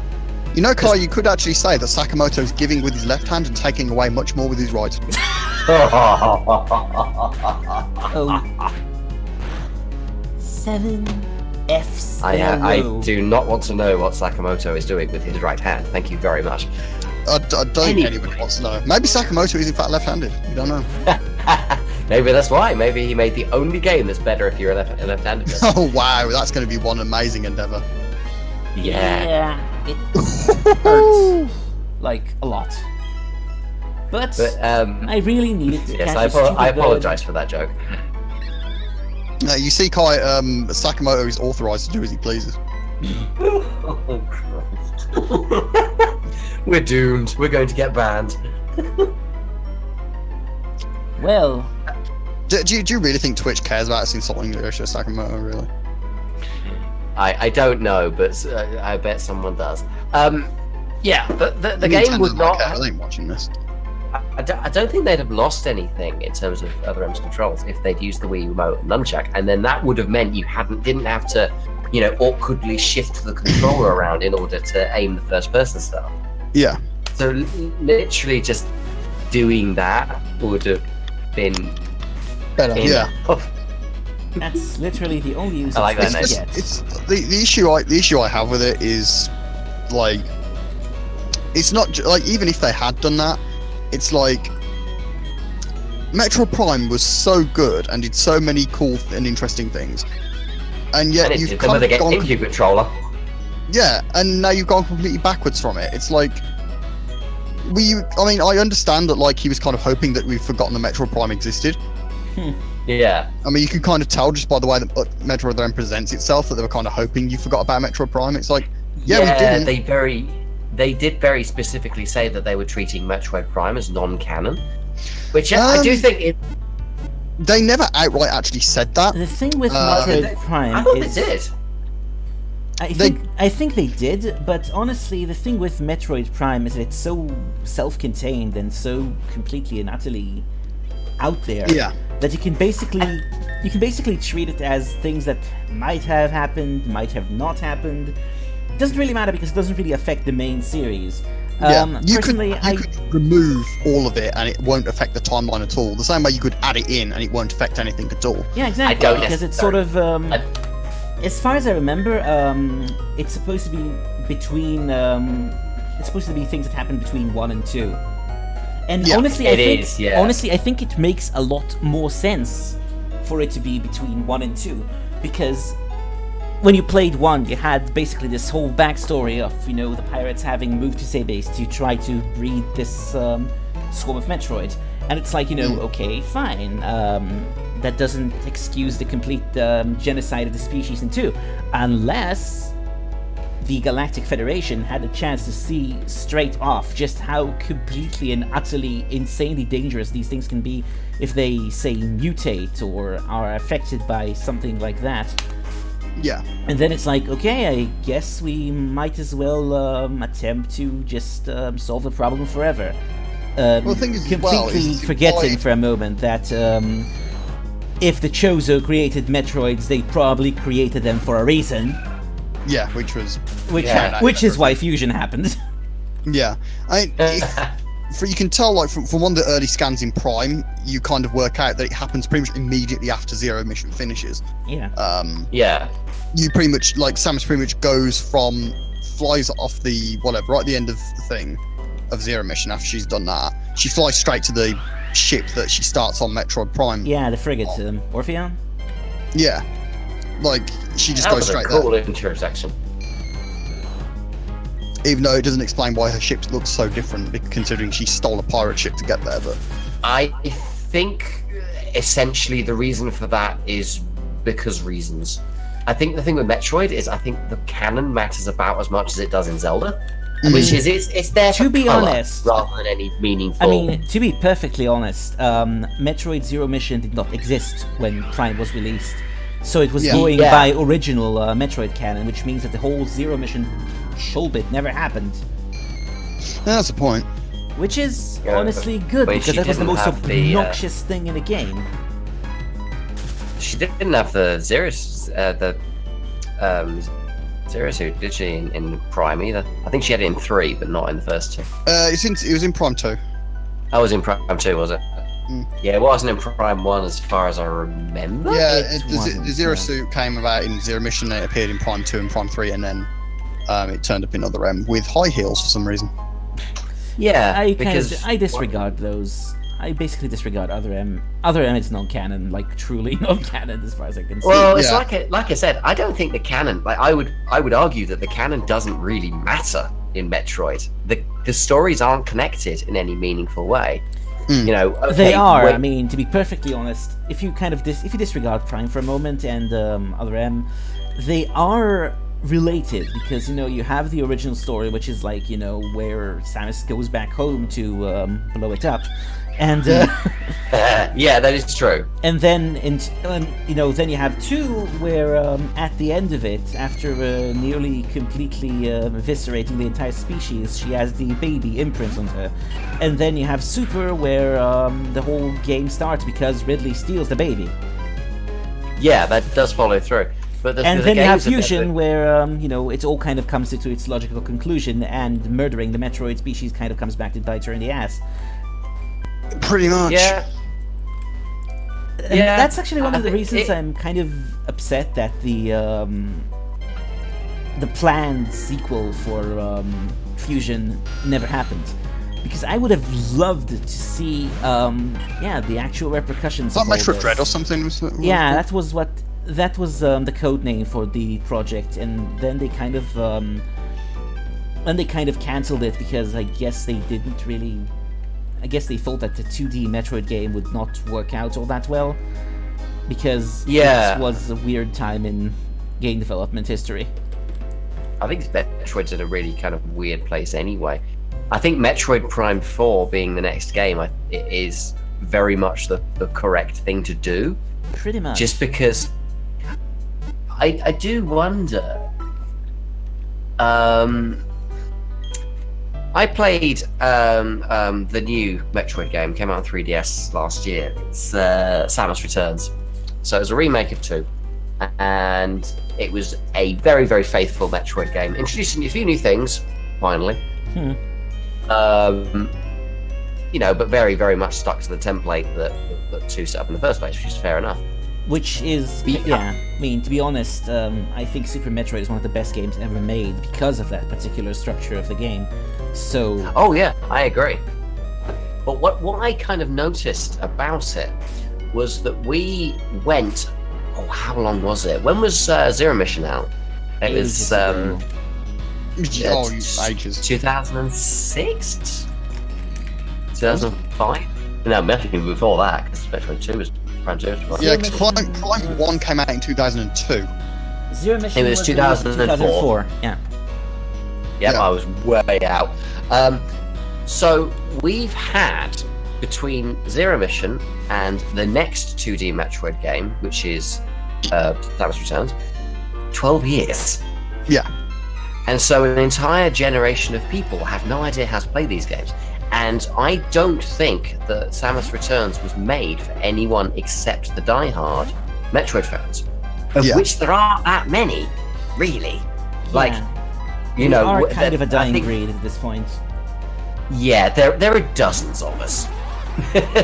Yeah, I You mean, know. to be honest with you, I think that they need something to kind of, in a way, I can kind of see what they're going for with Samus Returns. It was effectively a apology It was. Pretty much, yeah. it was an apology for Other M and Federation Force, for the people that actually Yeah. cared about that. That's what it was. Prime 4 is probably going to be the one where they try and get everybody wrapped into it. I think so, and I think that makes sense. Because I think with Samus Returns, and don't get me wrong, I love the game, I think it's brilliant. But I do think that it is pretty inaccessible. If you're not already a Metroid player, you're not going to find it particularly easy to learn and particularly easy to figure out what everything That does. was not supposed to happen. You know, it was so stupid, but the first time I played Super, I couldn't get through the missile doors. Because I'd only ever played Prime, where you only have to shoot them once. Yeah. Whereas in Super, you have to shoot them 5 times. To be But perfectly the game didn't, you know. Yeah, And it was like, Super is Super has that particular issue. Although, when I played Super for the first time, I've actually played it while talking to a friend who has played through the series like 1,000,000 times, and is actually someone who has introduced me into the games. And it was actually spawned a few rather hilarious memes in that particular context, because this was back in the MSN days, and MSN had this really awesome doodle feature. I think I've mentioned it before on one of my Platinum runs. But yeah, basically there were a few parts of the game that I could not figure out what am I supposed to do next. So I basically sort of did my usual, and ended up drawing these little vague illustrations of where I'm stuck. And like, you know, now what? Oh, wow, yeah. And there was like this, I had this ridiculous stick figure Samus. And it was basically, and there was a lot of random snark going on. And there was this, there's this one particular bit in Norfair, I think, where you've got these, basically weird blobby things that sort of hop out of lava. And there's like a tiny, tiny gap in a wall that you kind of, how do you get through that? And, basically what happened was that, you know me, if there's a hole in the map, I'll fall into it, and if there isn't one, I'd fall into the hole in the coding. And I had this really obnoxious tendency to miss time jumps and fall into lava, and one of the random things I always kept saying is, damn it, Samus, lava is not a swimming pool. And unless you have the gravity suit. Yes, of course. Then you have these, and you had these weird bouncy yellow blobby things. They just kind of look like melted cheese. So I was like, I remember sort of drawing this particular picture of like this, you know, this room, and with like little arrows on it. It's like, you know, there's the arrow pointing at lava, not swimming pool, and the blobby things, melted cheese monsters. And then there's like this really tired of life looking stick figure Samus like, now what? And then basically it was like, oh, so I guess I have to freeze the melted cheese monsters to get over the not swimming pool. And it's basically sort of kind of became a huge meme, and with that particular game for me.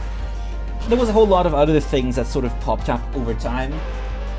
But I should probably show you the stick figure Samuses at some point. I still have some of those saved.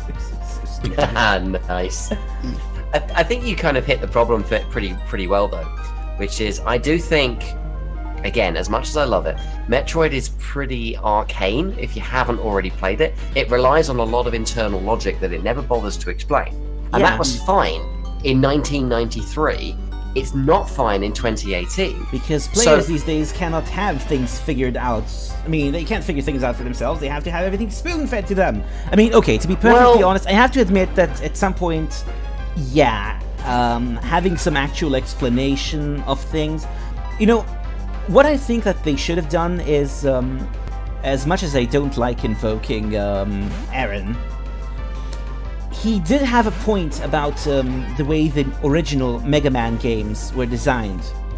Like, when you see the way the level is built, you actually can sort of extrapolate what you're supposed to do because, you know, the way the map was designed. Yeah. And Metroid, or at least Super Metroid, could have really gone for that. I think so. I think the sort of unenviable task for anyone making a future Metroid game, including Prime 4 to be fair, but especially a future platformer, a side-scrolling Metroid game, if that ever happens again, is being accessible while still being an exploration game. Yeah, exactly. You know, so I don't. If they decided to go full Panda and put tutorials everywhere, it would ruin it, of course. Oh god, it really would. Yeah, it really would. I'm not suggesting that. That's a terrible idea and they shouldn't do it. But what I do think is they do need to do a Valve a little bit, where I think they need to be very careful how they signpost things the first few, you know, when you do them for the first few times. Things like, you know, opening missile doors. Either make them open with one missile, or have some kind of, I don't know, a counter or a chime or something that shows you, oh yeah, you got to shoot this multiple times. To be fair, they can't Valve things because they actually released the third game. Twice. That is true. I say Valve because of Valve's tendency to... They signpost everything. Like, they push you through games, you know, pretty forcefully, actually, because they focus test everything, like, absolutely to death. It makes me think of... what they should be doing is basically do what Portal did, if we are already on the Valve metaphor. I mean, yeah. Portal doesn't hold your hand, per se. I mean, it does in the first few levels when you actually learn how to work the mechanics, but then it actually starts expecting you to start figuring things out yourself, which is great, and that is what they should be doing with Metroid. I think Portal's a very, very apt comparison, actually, for Metroid, because it needs the same kind of game design, which is you have got mechanics, they're not necessarily simple. You know, dealing with portals in Portal is something... There's actually quite a lot of fairly complicated mechanics behind it. You know, behind momentum and keeping momentum and you know, keeping track of these portals and how you can get into and out of various things. It was, you know, pretty powerful stuff in terms of what they expect you to know, but the game introduces it to you very, very gradually. Yes. And gives you the tools and then shows you how to use them once, and then lets you put the pieces together to find out how to work out things later on. And let's be honest, what is Metroid if not a similar thing? Exactly. You know, it gives you the morph ball. It shows you, here's a small thing. You push down twice, you're a morph ball. There you go. Off you through. And so it already does that. Yeah. And it just needs to do that a little bit more. Pretty much, yeah. And I think that the Prime games actually tried, to be perfectly honest. The Prime games did a very good job at it. I mean, Prime games did just straight up tutorial, to be honest. If you play the first Metroid Prime game, it just straight up gives you a tutorial. Kind of, yeah. Although, to be perfectly honest, it's like, you know, I kind of remember trying to play through 3 and having no idea what I was doing, because I have not played a Metroid a Metroid Prime game before. Metroid grind. Yeah, Metroid Prime 3 falls into the same trap as most of the platforming Metroid games. I think it assumes you know what you're doing. Yeah, and it also kind of had a really, really major hard-on for its motion controls. No, you actually don't really open a door like that anymore. You have to hold, twist, swish, and flick. And if you do the flick after the swish, then you end up with a buffalo on your chest. At least I didn't expect you to yell Wingardium Leviosa into your Wiimote. Ah, you ruined the joke I was going to make. I was going to say, if you flick twice, your opponent's wand flies away. Pretty much, yeah. You're a wizard, Samus! That was not supposed to happen. Now that fanfic exists, I'm sure of it. I'm pretty sure. Featuring Old Bird as Dumbledore.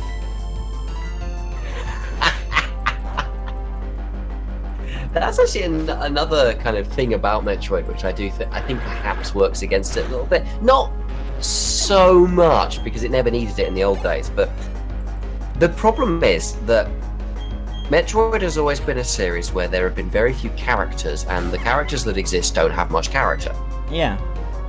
Including Samus herself, who you do divine her personality a little bit through her actions, but yeah, and then they kind of needs a little bit more. Sorry. Yeah, and then they try to give her a character, and they kind of completely and utterly effed it up. Yeah, it was a series that could have done with a bit of a narrative behind it, and then they made Other M, and it was tried that and did it wrong. That's beyond wrong, actually. Wrong. Wrong. Yes, exactly. So Metroid Other Wrong is now the thing. Metroid Other Wrong. Metroid Utter Wrong. Yeah. But it's true. I mean, like, they took... it's kind of a...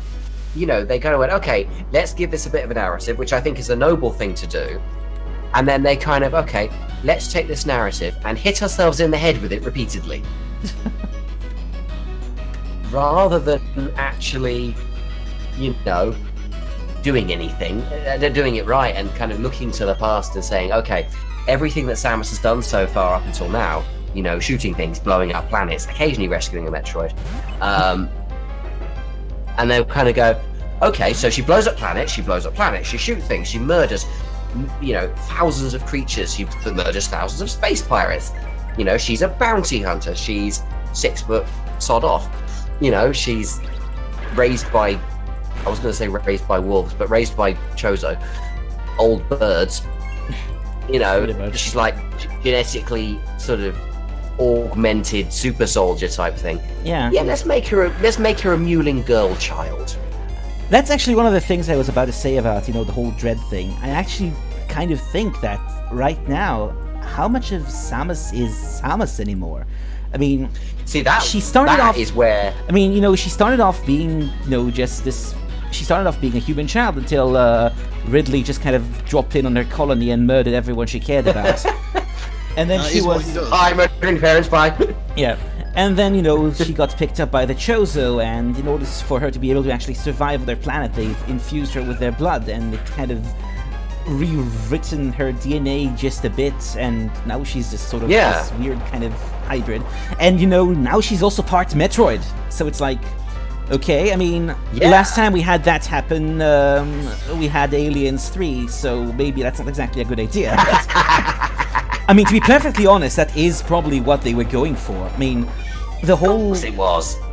I mean, there is no denying that there is a hell of a lot of references to the Alien series with Metroid. I mean, to be perfectly fair, even the boss is named Ridley. It's a Ridley Scott reference. That's one of the kind of ongoing things with Metroid, is it does continue just to be a straight-up Aliens rip-off. And not much else. You know, taking inspiration from Aliens, the idea makes sense. You know, but now after, what, 30 years, it kind of needed to find its own feet, narratively speaking. And like you say, like the bit after Fusion, you know, she's part human, she's part Chozo, she's part Metroid. What does that actually mean in terms of a narrative, in terms of a story? Because quite frankly, there's stories to be told in this universe. There are. And no one has ever told them. And you know what else is kind of hilarious? The fact that, you know, Nintendo had no idea what a bounty hunter actually is. Yeah, they don't. There is actually a famous story that actually goes that, you know, Retro were talking to Nintendo when they were developing the game, and they were like, you know, can you have missions where, you know, Samus actually takes down targets and stuff? It's like, what? No. But she's a bounty hunter. We thought that just means a cool person in space that shoots things. Basically, the whole idea of what a bounty hunter was is Boba Fett.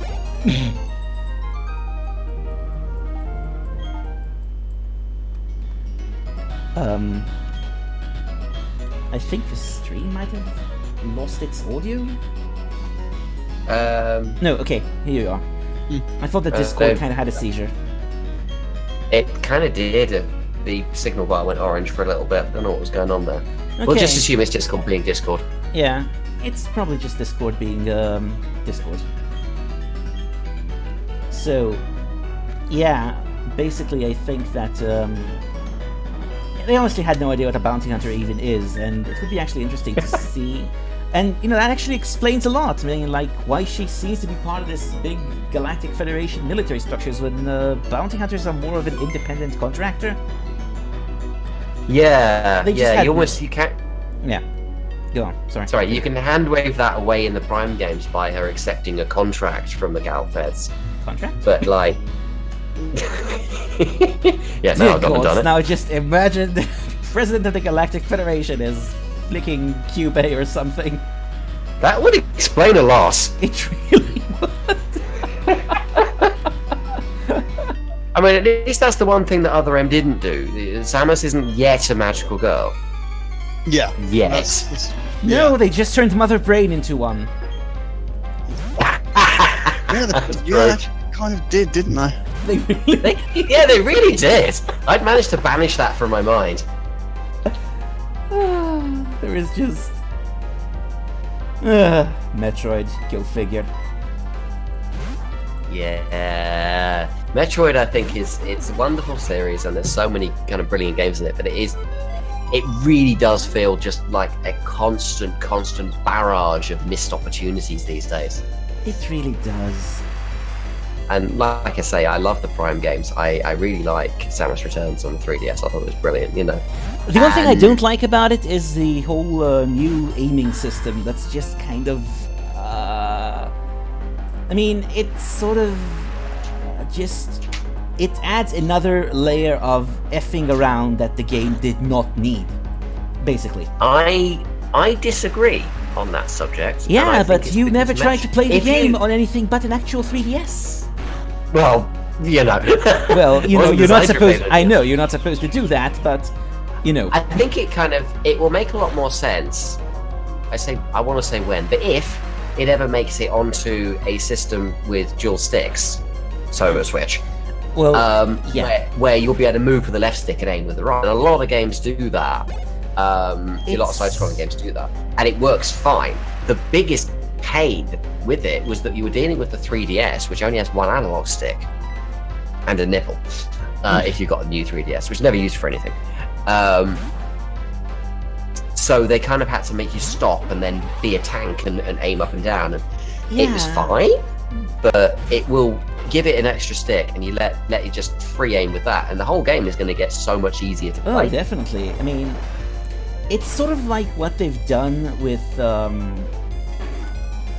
one of the things that kind of got me when I've started playing through the GBA Metroid game versus Super is the fact that, you know, in Super you could actually switch between weapons in a way that made sense, rather than having to hold a button and aim and do some really ridiculous nonsense. It was just kind of adding another layer of effing around that the game did not need. And I feel that the aiming thing is just that again. And it's like, it makes sense in a game, it makes sense in, like, you know, the more FPS sort of installations of Metroid where, you know, actually having to aim is a good thing. But in a platform game, it just feels like unnecessary faffing about. I would possibly counter that just because I think we're used to it. We're so used to that kind of weird and wonderful kind of press the shoulder buttons to aim up and down, and, you know, very carefully position yourself so that you're in the right place. And I think that's fine. And again, that was fine in 1993. Yeah. You know, it's not effective in the modern age where people expect more movement. And like I say, this is why it didn't so much work in Samus Returns as it was overly complicated, because you had to, like I say, stop, hold the left shoulder button, aim around with your stick, and then you could shoot, you know. And it was a very much it knocked you out of one mindset and into another, and you had to sort of, especially later on, toggle between these two modes every second or so. Oh, God. Yeah, but go forward and into a twin stick system, and suddenly you've got, well, pretty much what people already know. Yeah, but, you know, the way they've handled it... The way they've handled it in this game, it just breaks the flow of the actual control scheme. It feels forced. And that's one of the reasons I kind of really don't like it, because it did... Basically, yeah, I'm a bit nostalgic about Super Metroid being perfect, even though it wasn't. Nothing is perfect in terms of gameplay. But... I think it was near perfect for its time. Yeah, definitely. I think these days, and this is the nice thing about it, it is still extremely good. Yes, it is. Honestly, it's still my favorite. Well, not my absolute favorite, because I have a few absolute favorites in this generation of games. As far as the SNES goes, it's definitely one of the best. For me, it's probably a toss-up for me between Super Metroid, Terranigma, and Final Fantasy VI, which are all fairly different types of games. I think Super Metroid... Although, yeah, the Mega Man games are also pretty great. I mean, the X games, at least, of that particular era. This was before they actually started trying to make them talk. What am I fighting for?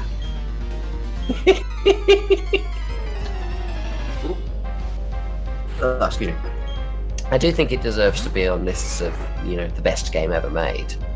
I don't know if it would be at the top of the list, especially given how old it is now. But at the same time, I think think trying to identify like a single or even a group of best games ever made is a bit fatuous anyway, because there's so much that goes into it. I know, right? A lot of people say that Ocarina of Time is one of the best games ever made. Why? Why would they say that? well, Kind of isn't really, let's be honest. Yeah, that's it. It really isn't by modern standards, or even, you know, semi-modern standards. But it is very For the cultu- time. Yeah. For the time, it was great, For the but time. it really didn't age well at all, let's be honest. Absolutely. There is a lot of It's games I know that are completely- like that. They were Yeah. great when they were released, but these days it's like, oh god. I mean, there's Well, also a you lot of look at- things that you know, that were sort of common practice at the time, or you know, the rules just didn't the rules, so to speak, you know, didn't evolve quite as well. And then you have Yeah. things like things that you could never get away with these days that just kind of happened because there was no one around to tell them, that's a bad idea. Yep. The worst offender I can think of right now specifically, and I know there are probably worse than that, is something they've done in Wild Arms 2. Minimum spoilers possible. There is an element in the Wild Arms games where basically you have these tools that you can use as overworld map whatevers. And Right. they actually allow you to access all sort of things, and some of them are like nifty in a puzzly sort of way, but whatever. Anyway, the main character's final tool, which allows you to unlock all sorts of things all over the game, you only get that in the final dungeon. The final dungeon has frailty frail floors going downwards. So, and you only find that particular tool like pretty deep into the dungeon. And you know, once you've actually crossed the point where you've entered the final bit of it, it's like, you know, just the end few boss fights.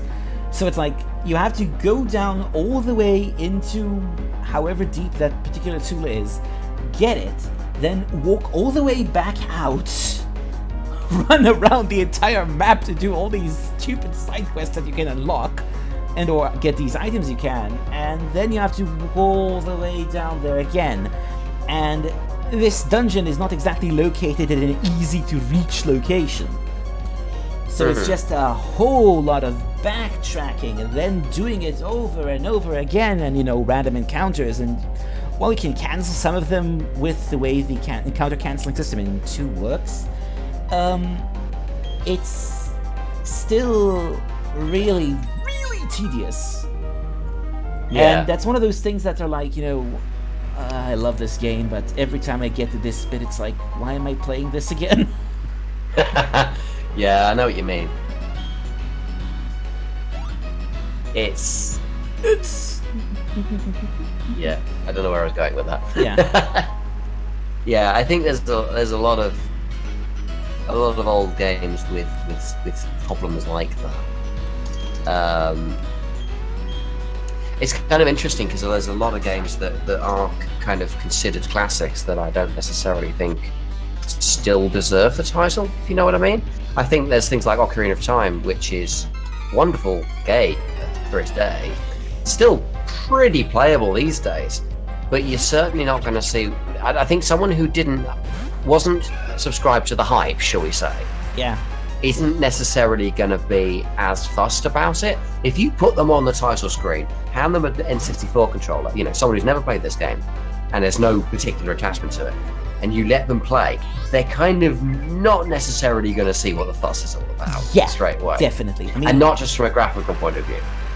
yeah, honestly, same. I mean, I have to admit, I have not played the 3 Zelda games because I just don't like the sort of game they exactly are. But I've watched a playthrough of Ocarina of Time, and it was like, dude, the plot is great, but the gameplay looks like I would throw the game out of the window after 5 seconds. The gameplay is quite tedious, Exactly. actually.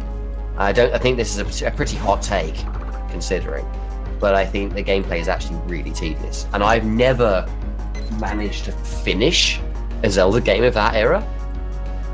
Basically, I feel Just the kind of- control scheme needed to be punched in the face, but it's not just because of the it's not just because the console, it's not just because the game wasn't designed very well in terms of controls. it's because it was on the N64. Yeah. And I'm still Yeah, not that sure didn't what help. sort of. I'm still not sure what sort of 5-footed hexapedal alien designed that control pad. Did I just say 5-footed hexapedal? That means has 6 legs and 5 feet. I don't even know. Yeah, and the sixth is what's supposed to hold the controller. Yeah, pretty much. Yeah, it's really weird. You look at the N64 controller, and it's like, this is designed for people with 3 arms. I think they were trying to design a spaceship for a video game and accidentally got the. Accidentally put buttons on it, yeah. Yeah, they kind of put the. I think what happened was that the game designer for some 3D franchise, maybe Star Fox, kind of had a Probably. run-in with the controller designer, and they kind of had their briefcases crossed. That's how we got this stupid thing. I guess the idea was always supposed to be, oh yeah, you've got, the 3 prongs, and you hold the 2 relevant for the game. So if you need the D-pad, you hold, the left and the right one. If you need the analog stick, you hold the middle one and the right one, I suppose. And yeah, it was very, very weird. I think there's no better word for it than that, really. It's just very weird. Yeah, exactly. I'm still not sure what they were on when they designed it, but, I guess it worked for some value of work, so... Yeah. I mean, it did get... So did trepanning. There's a reason we stopped doing it. Yeah. I mean, it did get an obnoxious cartoon children to yell, Nintendo 64! For a while, so... 90s marketing, ladies and I gentlemen. know, right? It was a trip. Oh boy. If you wanted to know all about 90s marketing, go on to YouTube and search for the Summer Games Done Quick 2018 Pepsi Man stream. Oh my god, that thing! It's glorious. I can't imagine. Once we're finished here, go and watch it, please. It is so worth it. It's brilliant. I completely lost my train of thought there. I was going to say something relevant, but never mind. I think all I'll say is that you mentioned Star Fox, so I'm going to say the obligatory Star Fox Zero is terrible. Oh yeah. Actually, Again, go on. I'm going to come out with a hot take here, because I can. Star Fox has never been that good.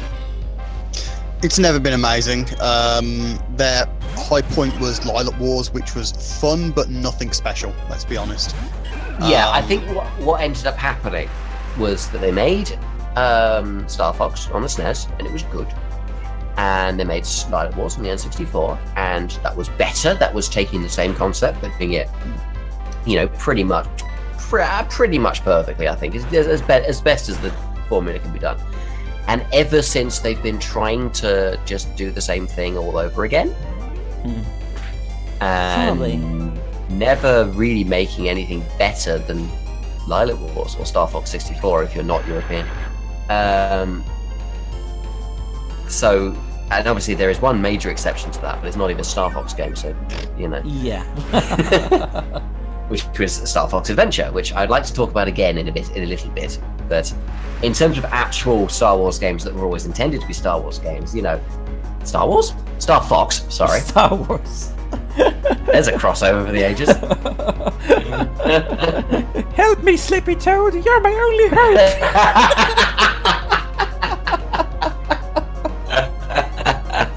Star Fox, you have failed me for the last time. Oh dear.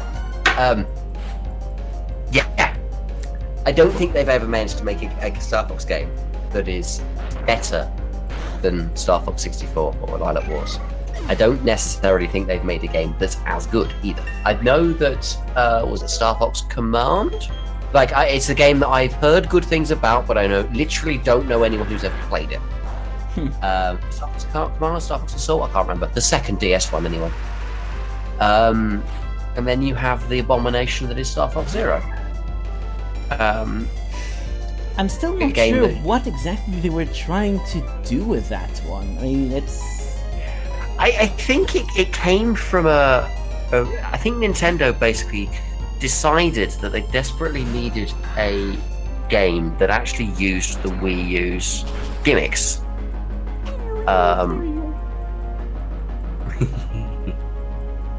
And so they said basically you have to make a Star Fox game, fine. You have to use both screens. Okay. You have to use motion controls. Okay. And by the way, it has to be done by Christmas. And then they were like, And- oh, F off. Yeah, that was just kind of a total failure on every front, really.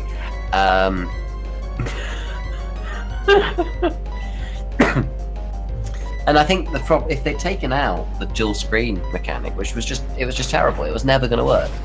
Like, Star Fox Zero, I think, is a game that should never have gotten past the design stage. They should have made initial prototypes, tried it, realized what a terrible idea it was, and then scrapped the whole thing. The fact that it ever got into full production is a testament to just how terrible Nintendo can be sometimes, and how desperate they were in the Wii U days, I think. Because there was...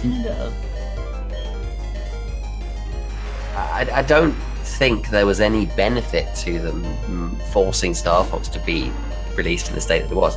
And I do own it, by the way. I got it really cheap towards the end of the Wii U's life, just because I kind of thought, you know, I tend to be a little bit contrary, so I was sort of thinking, oh, it can't be that bad. It can't be quite as bad as that, you know, everyone says it is.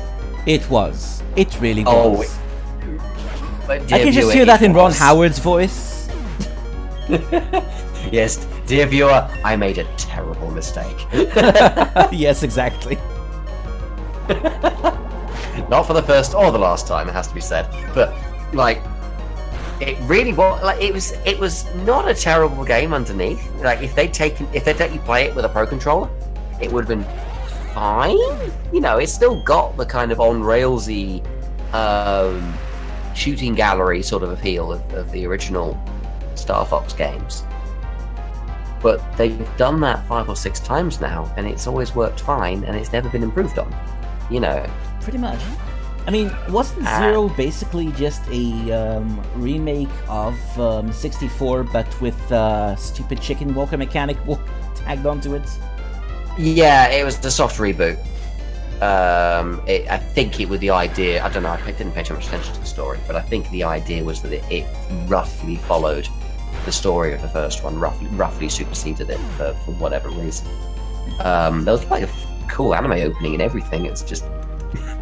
And you never got to fight a giant space slot machine, so... No, well, I don't know. I never got past the 3rd level. There's like, don't ask me what happens, you know, even halfway through the game, I haven't got a clue. Everything that wasn't the Arwing missions. The Arwing missions were terrible but playable, in the same sort of way that Duke Nukem Forever was. Duke Nukem Forever was playable. In a manner of speaking. After a fashion. In so much that you could turn it on and use a controller to perform actions within You it. could physically complete a level without tearing your own eyes out, as long as you didn't pay attention to anything that was happening on screen. Are Meanwhile, you sure we about just that? made it into Veilstone, city of veils Well, and you'd have to play it. stones. You'd have to play it. Oh. Well, as soon as you became aware of what the game was doing in front of you, then yeah, no more eyes. You get torn out. But anyway, this is kind of. Oh dear. Sorry. God. It's the Frog Whisperer. Yeah, Duke Nukem Forever was. I mean, I obviously bought it on its release date just to say, yeah, I bought and played Duke Nukem Forever after all this time. Yeah. And then it just ended up being bad, and I was just like, The thing is about it though is, I saw the trailer for it. Yeah. That was in 2006, I think. Oh yeah. And then the game came out in like 2010, 2011, or something. And it was the exact same as it was in the trailer for 2006. So this game was already like 5 years old when it got released. That Yep. is so weird. And you could tell. It was horrible. So horrible. Absolutely dreadful, yeah. And I remember seeing the 1997 trailer, which if they'd released that, that would have been pretty fun. Oh yeah. You know, because it was basically a sort of a more interactive Quake 2, which Was it George Broussard? Was that his name? that was his name. Yep. What a fucking bellend. I don't even care about the swear jar. He deserves that. He's one of the most stupid people to have ever poisoned the games industry with his dumb shit ways. Well, on the bright side, in about a decade, we get the same treatment with Death Stranding. So hey, that's going to be fun. Yeah. Like, at what point do you not think, wait, this is taking way too long? Like, at what point do you... Basically, you don't notice because in this situation you're too busy stroking your own ego, and going to play. You know, like with Duke Nukem Forever, the same thing happened with Metal Gear Solid repeatedly, which is that Broussard or Kojima played another game and had to have that concept in his game. That sounds like another one of those great geniuses when they decided that they absolutely have to have the game on a completely different engine midway through development. That sounds awfully familiar. Like it's We're like not Katana again. possibly talking about John Romero, are we? Yeah, of Well, the thing is, though, is it's interesting that you bring him up. Because literally all these things that have happened are like, as you say, it's about ego. George Broussard is all about ego, you know. And it's like, you saw what happened to John Romero. It's not a secret what happened to the guy, and that was all about ego. How have you not learned from his mistake? Yeah. Ego. Isn't that the guy who looks like Kurt Russell?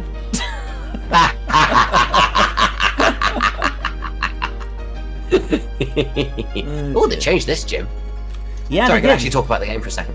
Yeah, they did. That's one of those gyms that actually got redesigned, and it's actually a pretty cool redesign. I mean, for one, it's actually relevant to what the gym was about, which is not It's really neat. I like that. Yeah, so now I actually get to punch a bunch of people who are punching things. And Yes. probably going, yo, Adrian!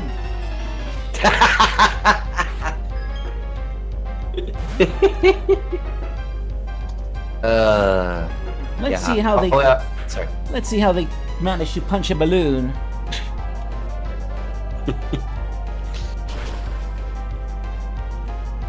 Veilstone always strikes me as a weird Pokemon Vegas. Maybe it's the weird design, maybe it's the music, maybe it's the fact that Game Corner is there, but basically Veilstone to me is essentially some kind of a weird Pokemon Vegas, which is why this never actually turned into a fic, but I keep making references to it. Basically, I've got a whole concept for CSI Veilstone in my head. One of these days it's going to be a thing. I just need to find the actual whatever to write it.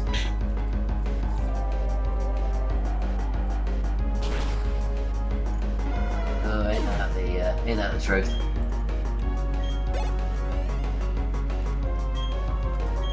How many Machotes does this person need? Well, apparently quite a few, considering that they are having no effect on you whatsoever. Well, yeah, it is kind to throw them at a balloon. I do kind of have this mental image of all these Machoke and whatever, just sort of trying to back the balloon, and hitting it, but it just sort of floats backwards a little bit and then floats back forward again. Like a And punching smacks them in bag. the face. Just sort of, yeah. See, the thing is, like, if this was Karina instead of Maylene, like, just bringing Driftbloom into the gym, you would already won. Yeah. Pretty much. Because she has nothing for Ghost. Like, how can, like, she's a gym leader and, like, some successor person for Mega Evolution. How is she so bad at this? You can you can say that about a lot of people. Yeah, but still, it's like, oh, do you want to beat her? Just bring a Ghost in. She literally can't do anything. Yep. Like, at least Brock could, like, even if you threw Bulbasaur against Brock, at least Brock could, like, potentially fight back somewhat. Well, you know, their Generation 6 gym leaders, none of them were particularly great at what they did. Which actually really made me sad, because it was the first generation to actually introduce a female bug-type specialist, which is something I wanted them to do since, like, forever. And then we got Viola, and she's like... She has a one-word vocabulary! Why? And even more annoyingly, her entire gym had this cool spiderweb theme, and does she have a spider Pokemon of any capacity? Nope. I mean, No, she just had like, what's it, Surskit and... yeah, Surskit and Vivillon. Yeah, that thing. Vivillon is hilarious, to be perfectly honest. It's alright, I don't mind that thing, it's pretty cool, but... Yeah. Vivillon is hilarious. Just the whole powder thing is just... Yeah, Powder is very funny. I love that thing. Yeah. It would be more funny if it was like a one-hit knockout.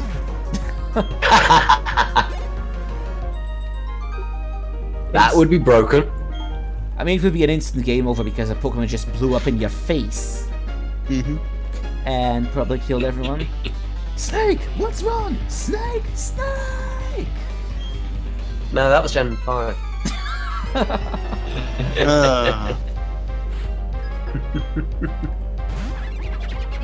Frogs. Frosius everywhere. The hilarious thing is that I completely forgot which gym happens after Fantina, and I thought Wake actually happened. So it was like, I guess we're going to take on the Frog Whisperer, and I was like, hang on a minute, no, I have to deal with something else first. I guess there's going to be a whole lot less frogs than I thought, and guess what? It's still frogs everywhere. Frogs everywhere, and not a one to eat. That's a couple of generations from now. I know, right? Which is kind of hilarious because I'm running around wearing a beret for some reason. What's the fault, Sino? No, I'm eating him off for no reason. Pretty much. Why are we making fun of the French so much? Because they're Yeah, French. what did they ever do? Well, so to be fair, we did make fun of America earlier, so I suppose we kind of do need to go a bit around the world. Yeah, we need to make fun of Europe a little bit, you know. Oh dear. I think... Wait. Did tell me actually going to have to... I'm going to have to walk out and back in again. I think that the, How does that? Eh? Do you have to... Can you just move one of the thingies? I tried. I think that, the fact that this dude is kind of standing there right now being an idiot kind of prevents me from going around the thing. Ah, how bizarre. Yeah, I mean, I think that either I probably just kind of punched the wrong bag earlier, but... I blame the mountain. It's always Mount Coronet's fault. Yeah. Everything's Matt Coronet's fault, let's be honest. The high-end, mighty, middle finger of Sinnoh. You didn't need that last syllable. Yeah. Middle finger of sin. Kind of like the icon of sin, but not exactly. To win the game, you must defeat me, Mount Coronet. Well, you actually do, so... Exactly. See, we should just... There needs to be like a ROM hack where like you go to the top of Mount Coronet, it's just the icon of sin there. It's fair, you probably could, except it wouldn't be a Pokemon, it would like be a Doom... It'd be like a Doom wad of just Sinnoh. And it's just infested with demons instead of Pokemon. Which is kind of exactly how it is now. That could be fun. Well, I mean, I'll be honest, I'm being a bit unfair on Sinnoh. At least in Sinnoh, I can remember who the gym leaders are, which is more than could be said for Kalos. The gym leaders in Sinnoh are the most mimetic buggers ever. They're very Swear, odd. I think they're just very odd people, and it's like, and that kind of makes them sort of They are, that's endearing. why I love them. Like, Rock's kind of just, well, he's got his daddy issues. I mean, his dad loves defense and holes and Bastiodon, so... Yeah, by a I've lot of already Rock's explained. issues I've already are explained Rock's daddy issues, the whole story with the Christmas tree. pretty much. I love back. Christmas. Boom. Oh dear, there goes the Christmas tree and all the presents. I remember Christmas is ruined. And they just So sits yeah, there we've got ironing his their dysfunctional pants. family with his crazy dad. Gardenia, well, I don't know, what's her Plants. She loves them a bit too much. At least in the anime, which is hilarious to be perfectly honest. They just It's kind of like anime Gardenia is completely and utterly knucking futs, and I think that's part of the reason I kind of developed my massive thing for her. Because she's completely insane, but like in the best way possible. I don't know. I am weird. But I do get that impression that Gen 4, like all the Gen 4 gym leaders have like this massive obsession with something or other. yeah, I mean, yeah, you've got Fantina, who's this contest thing from Pokemon, well, I guess in the English version it's Pokemon France, except, you know, she's not particularly French in the original. Originally she just kind of spawned random English. It's sort of like the thing that they did in Phoenix Wright, where everything that was the USA suddenly became Germany. Oh yeah, yeah. That's basically exactly what happened there. Led to some really wacky continuity issues. I know, right? So, yeah, that was, I can actually need to remember how do you, Oh yeah. and yeah, I know, and you have, Wake, which is, a guy that dresses like a lucha libre wrestler and talks to frogs. The sense, for some reason, that sounds vaguely familiar. I don't know why. I think you have to go up and around with that You bag. probably though. So you've had, yeah. well, Fantina's just kind of nuts, isn't she? Let's be honest. Yeah, she was. Yeah. Yeah. That's what happens when you have beehives. When you have a helicopter made of beehives for hair. And well, to be fair, like I thought Maylene was normal until she walked to Snowpoint City wearing that outfit. Yeah. that's Maylene for you. And it's just like, lady, you are nuts. Like you're even more crazy. Like I thought you were the sane one here, right? Like I No, thought you she's were like just- the There one. we go. That's what they needed to do. She's just a clubber in Yorkshire. They all do that. Yeah, I was gonna say actually in Bolton they kind of do the exact same. Yeah, I think it's a North thing. Yeah, so North. so Maylene's from like Northern England, basically. Yeah. I think to be fair, Yep, she's Sinnoh nuts. is pretty much as up north as the Pokemon universe equivalent of Japan gets. It's Hokkaido. Yeah. See your point. Okay. Now let's see. What do I need to? All right. I think it needs. This one I think needs to break through the other way. Oh, great. Let's see. Did I find this guy? Yeah, I did. Wait. Did he just say what I thought he said? I don't did. know. We haven't got there yet. He did. I He lost did. because I didn't eat enough pizza. Okay. Okay. I mean, I can see that logic. That makes sense. Fought this guy. And then there's let's of course not forget our favourite fourth Hokage. Yeah. The guy who completely knocked down the power supply for an entire city because he got bored. God. Like how emo do you have to be to just like shroud an entire town in darkness?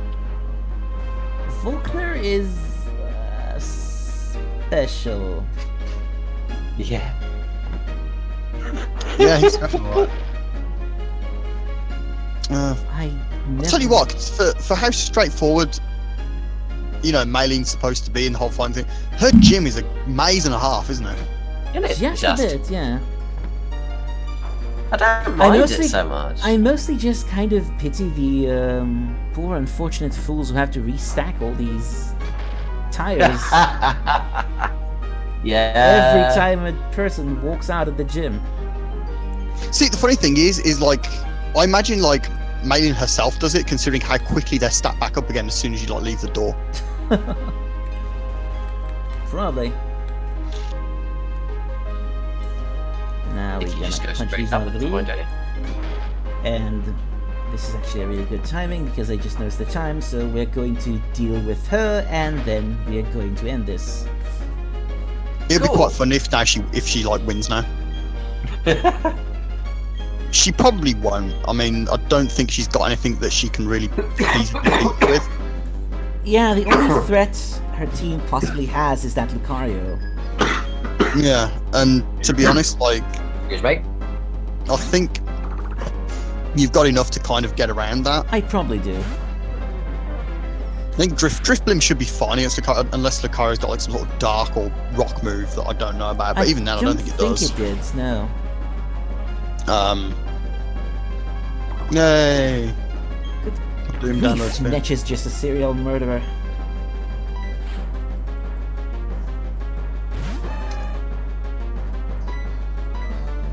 Right, so here's Maylene in her. Ridiculous outfit, yeah. Yeah. Well, to be fair, in her defense, it's not ridiculous for what she's doing in the gym. Yeah. It's ridiculous she for is. what she does outside of it. Ow, Yeah, she's just- rock-tombed. Forgets to put on a scarf. Yeah. Well, she doesn't change her clothes at all. So yeah, she's just No. like a woman clubbing up at north.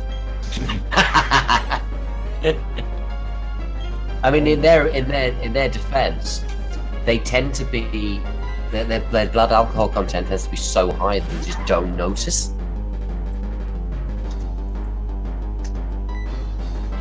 Alright then. And they wonder why they get hypothermia. Yep. Well, Ow. you know. To be fair, none of the women in Bolton got hypothermia. They were too hot-blooded for that. I have a feeling like the sheer rage and hatred that fueled them on a daily basis kind of just allowed them to survive. So here's Lucario. Wow, Driplim's taking. So that's what Yorkshire's missing. Pretty much. Yeah, this Lucario is It's used actually... rhyme. What the hell? Hmm? Oh, it's got Metal Claw. Fair enough. Yeah, it's got Metal Claw, so, But to be fair, you've got Aftermath, which should. yeah, but I don't really want to, blow up the Drifblim. So, I mean, it's like... If she actually does manage to knock me out in some meaningful capacity, then at least it's gonna be a nice, killy hit. But otherwise, I'd rather do as much damage as I can with Netch before, ow! That was a critical to the face. Well, Ouch. yeah. Ooh, all the hacks. Well, This is close to being. unfortunately I know what she's going to do now, so this is going to... No, she didn't. Awesome! I thought she was going to heal. Well, Apparently not. nice. Hang on. Wow. That was a hit. Yeah. That was impressive. Aquajet is very, very useful. And now I got the Cobble badge, so I guess I can cobble things.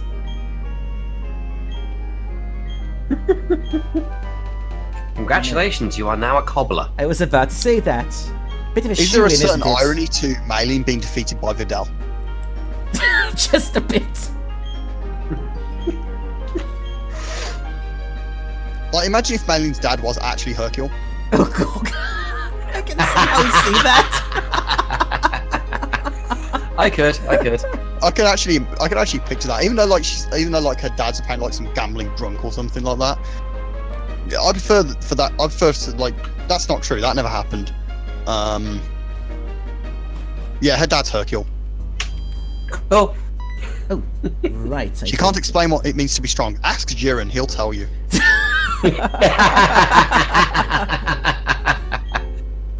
Oh dear. But as it's to something right now, I suppose that we are going to have to suspend saving. You don't forget it. Maylene's dad's Jiren from now on. okay. I'm headcanon accepted. Can I accept it? Yes. Alright. I guess we're going to save Dawn's Pokedex next time, because it is kind of late. So Yeah, she can wait. She can wait. It's Yeah. I mean, what are Team Galactic going to do with the Pokedex? What does God need with a starship? Yeah. Well, to be fair, it's Team Galactic. They tried to steal honey earlier, so I know, I have right? a feeling.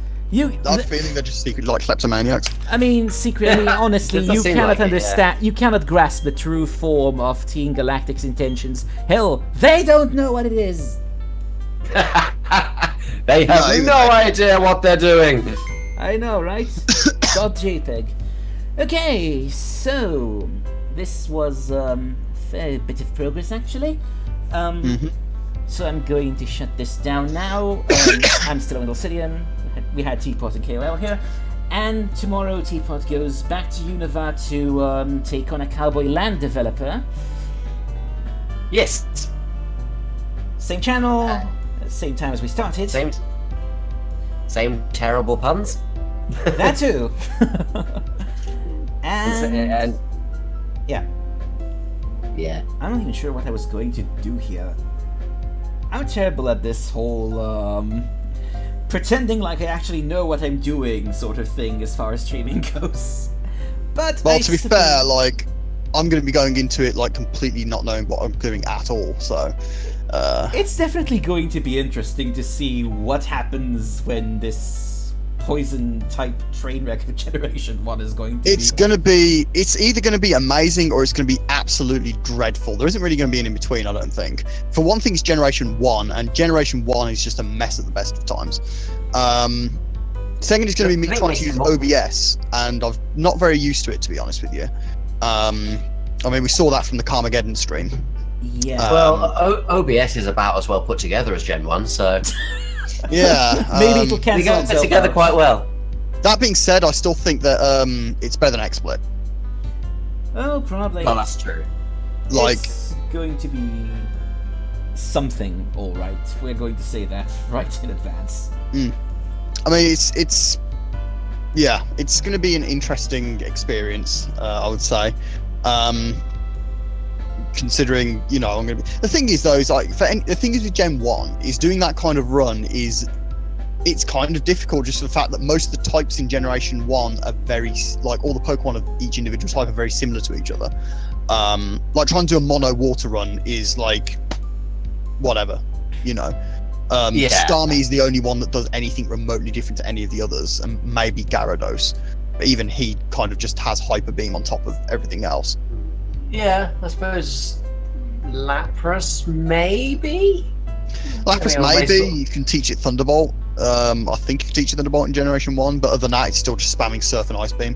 Again. Yeah. What I'm doing. Then again, we are talking to the person who managed to just do a competitive team that just spammed Rock Slide everywhere, so... Yeah, the problem is that wasn't fun to use. Exactly. At least it wasn't for very long. It got quite repetitive and boring after a while. It's basically the competitive equivalent of an early game. Pretty much, yeah. It's kind of like sit there and push the same button over and over again. Effectively, yeah. It's just that's what's happening. Like, you know, there's not any future variants of it unless you use something completely different, which kind of undermines it. Yeah. But you know, it's like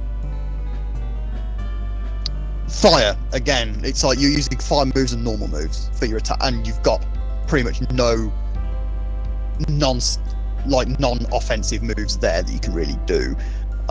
Yeah. Grass, it's like, well, they're all pretty much the same because most of them are grass poison, and it's just like, well, Bulbasaur's already the best one of them, so your fight is going to just be like Bulbasaur and then a bunch of terrible Bulbasaurs. Woo. Yeah. Normal, they're all pretty much the same. Fighting, all pretty much the same, except some are faster than others. You know, it's that's all there is to it. So for me, Poison was kind of the only one to really pick, just for the fact that it has the most variance across the options that you have for it. So I figured, why not do that sort of limitation? The only other limitation I was thinking of doing, which I don't really know how I was going to implement this, was a traded Pokemon run, where basically the only Pokemon that you're allowed to use besides your starter, for obvious reasons, are Pokemon that can either be used to trade to an NPC or Pokemon you receive from trades from an NPC in the game. That sounds like it could be 9 times obnoxious, but... it's not as bad. Like when I thought originally it was going to be absolutely horrendous until I actually had a look at the options that you are allowed to have, and then realised it actually isn't as limiting as you'd initially believe it to be. Yeah, I took the opportunity to update the trainer card here because we're still on the air. Yeah. I should probably actually kill this right now. So, we shall see you tomorrow, and may the Schwartz be with you. Catch you later. Armblades out.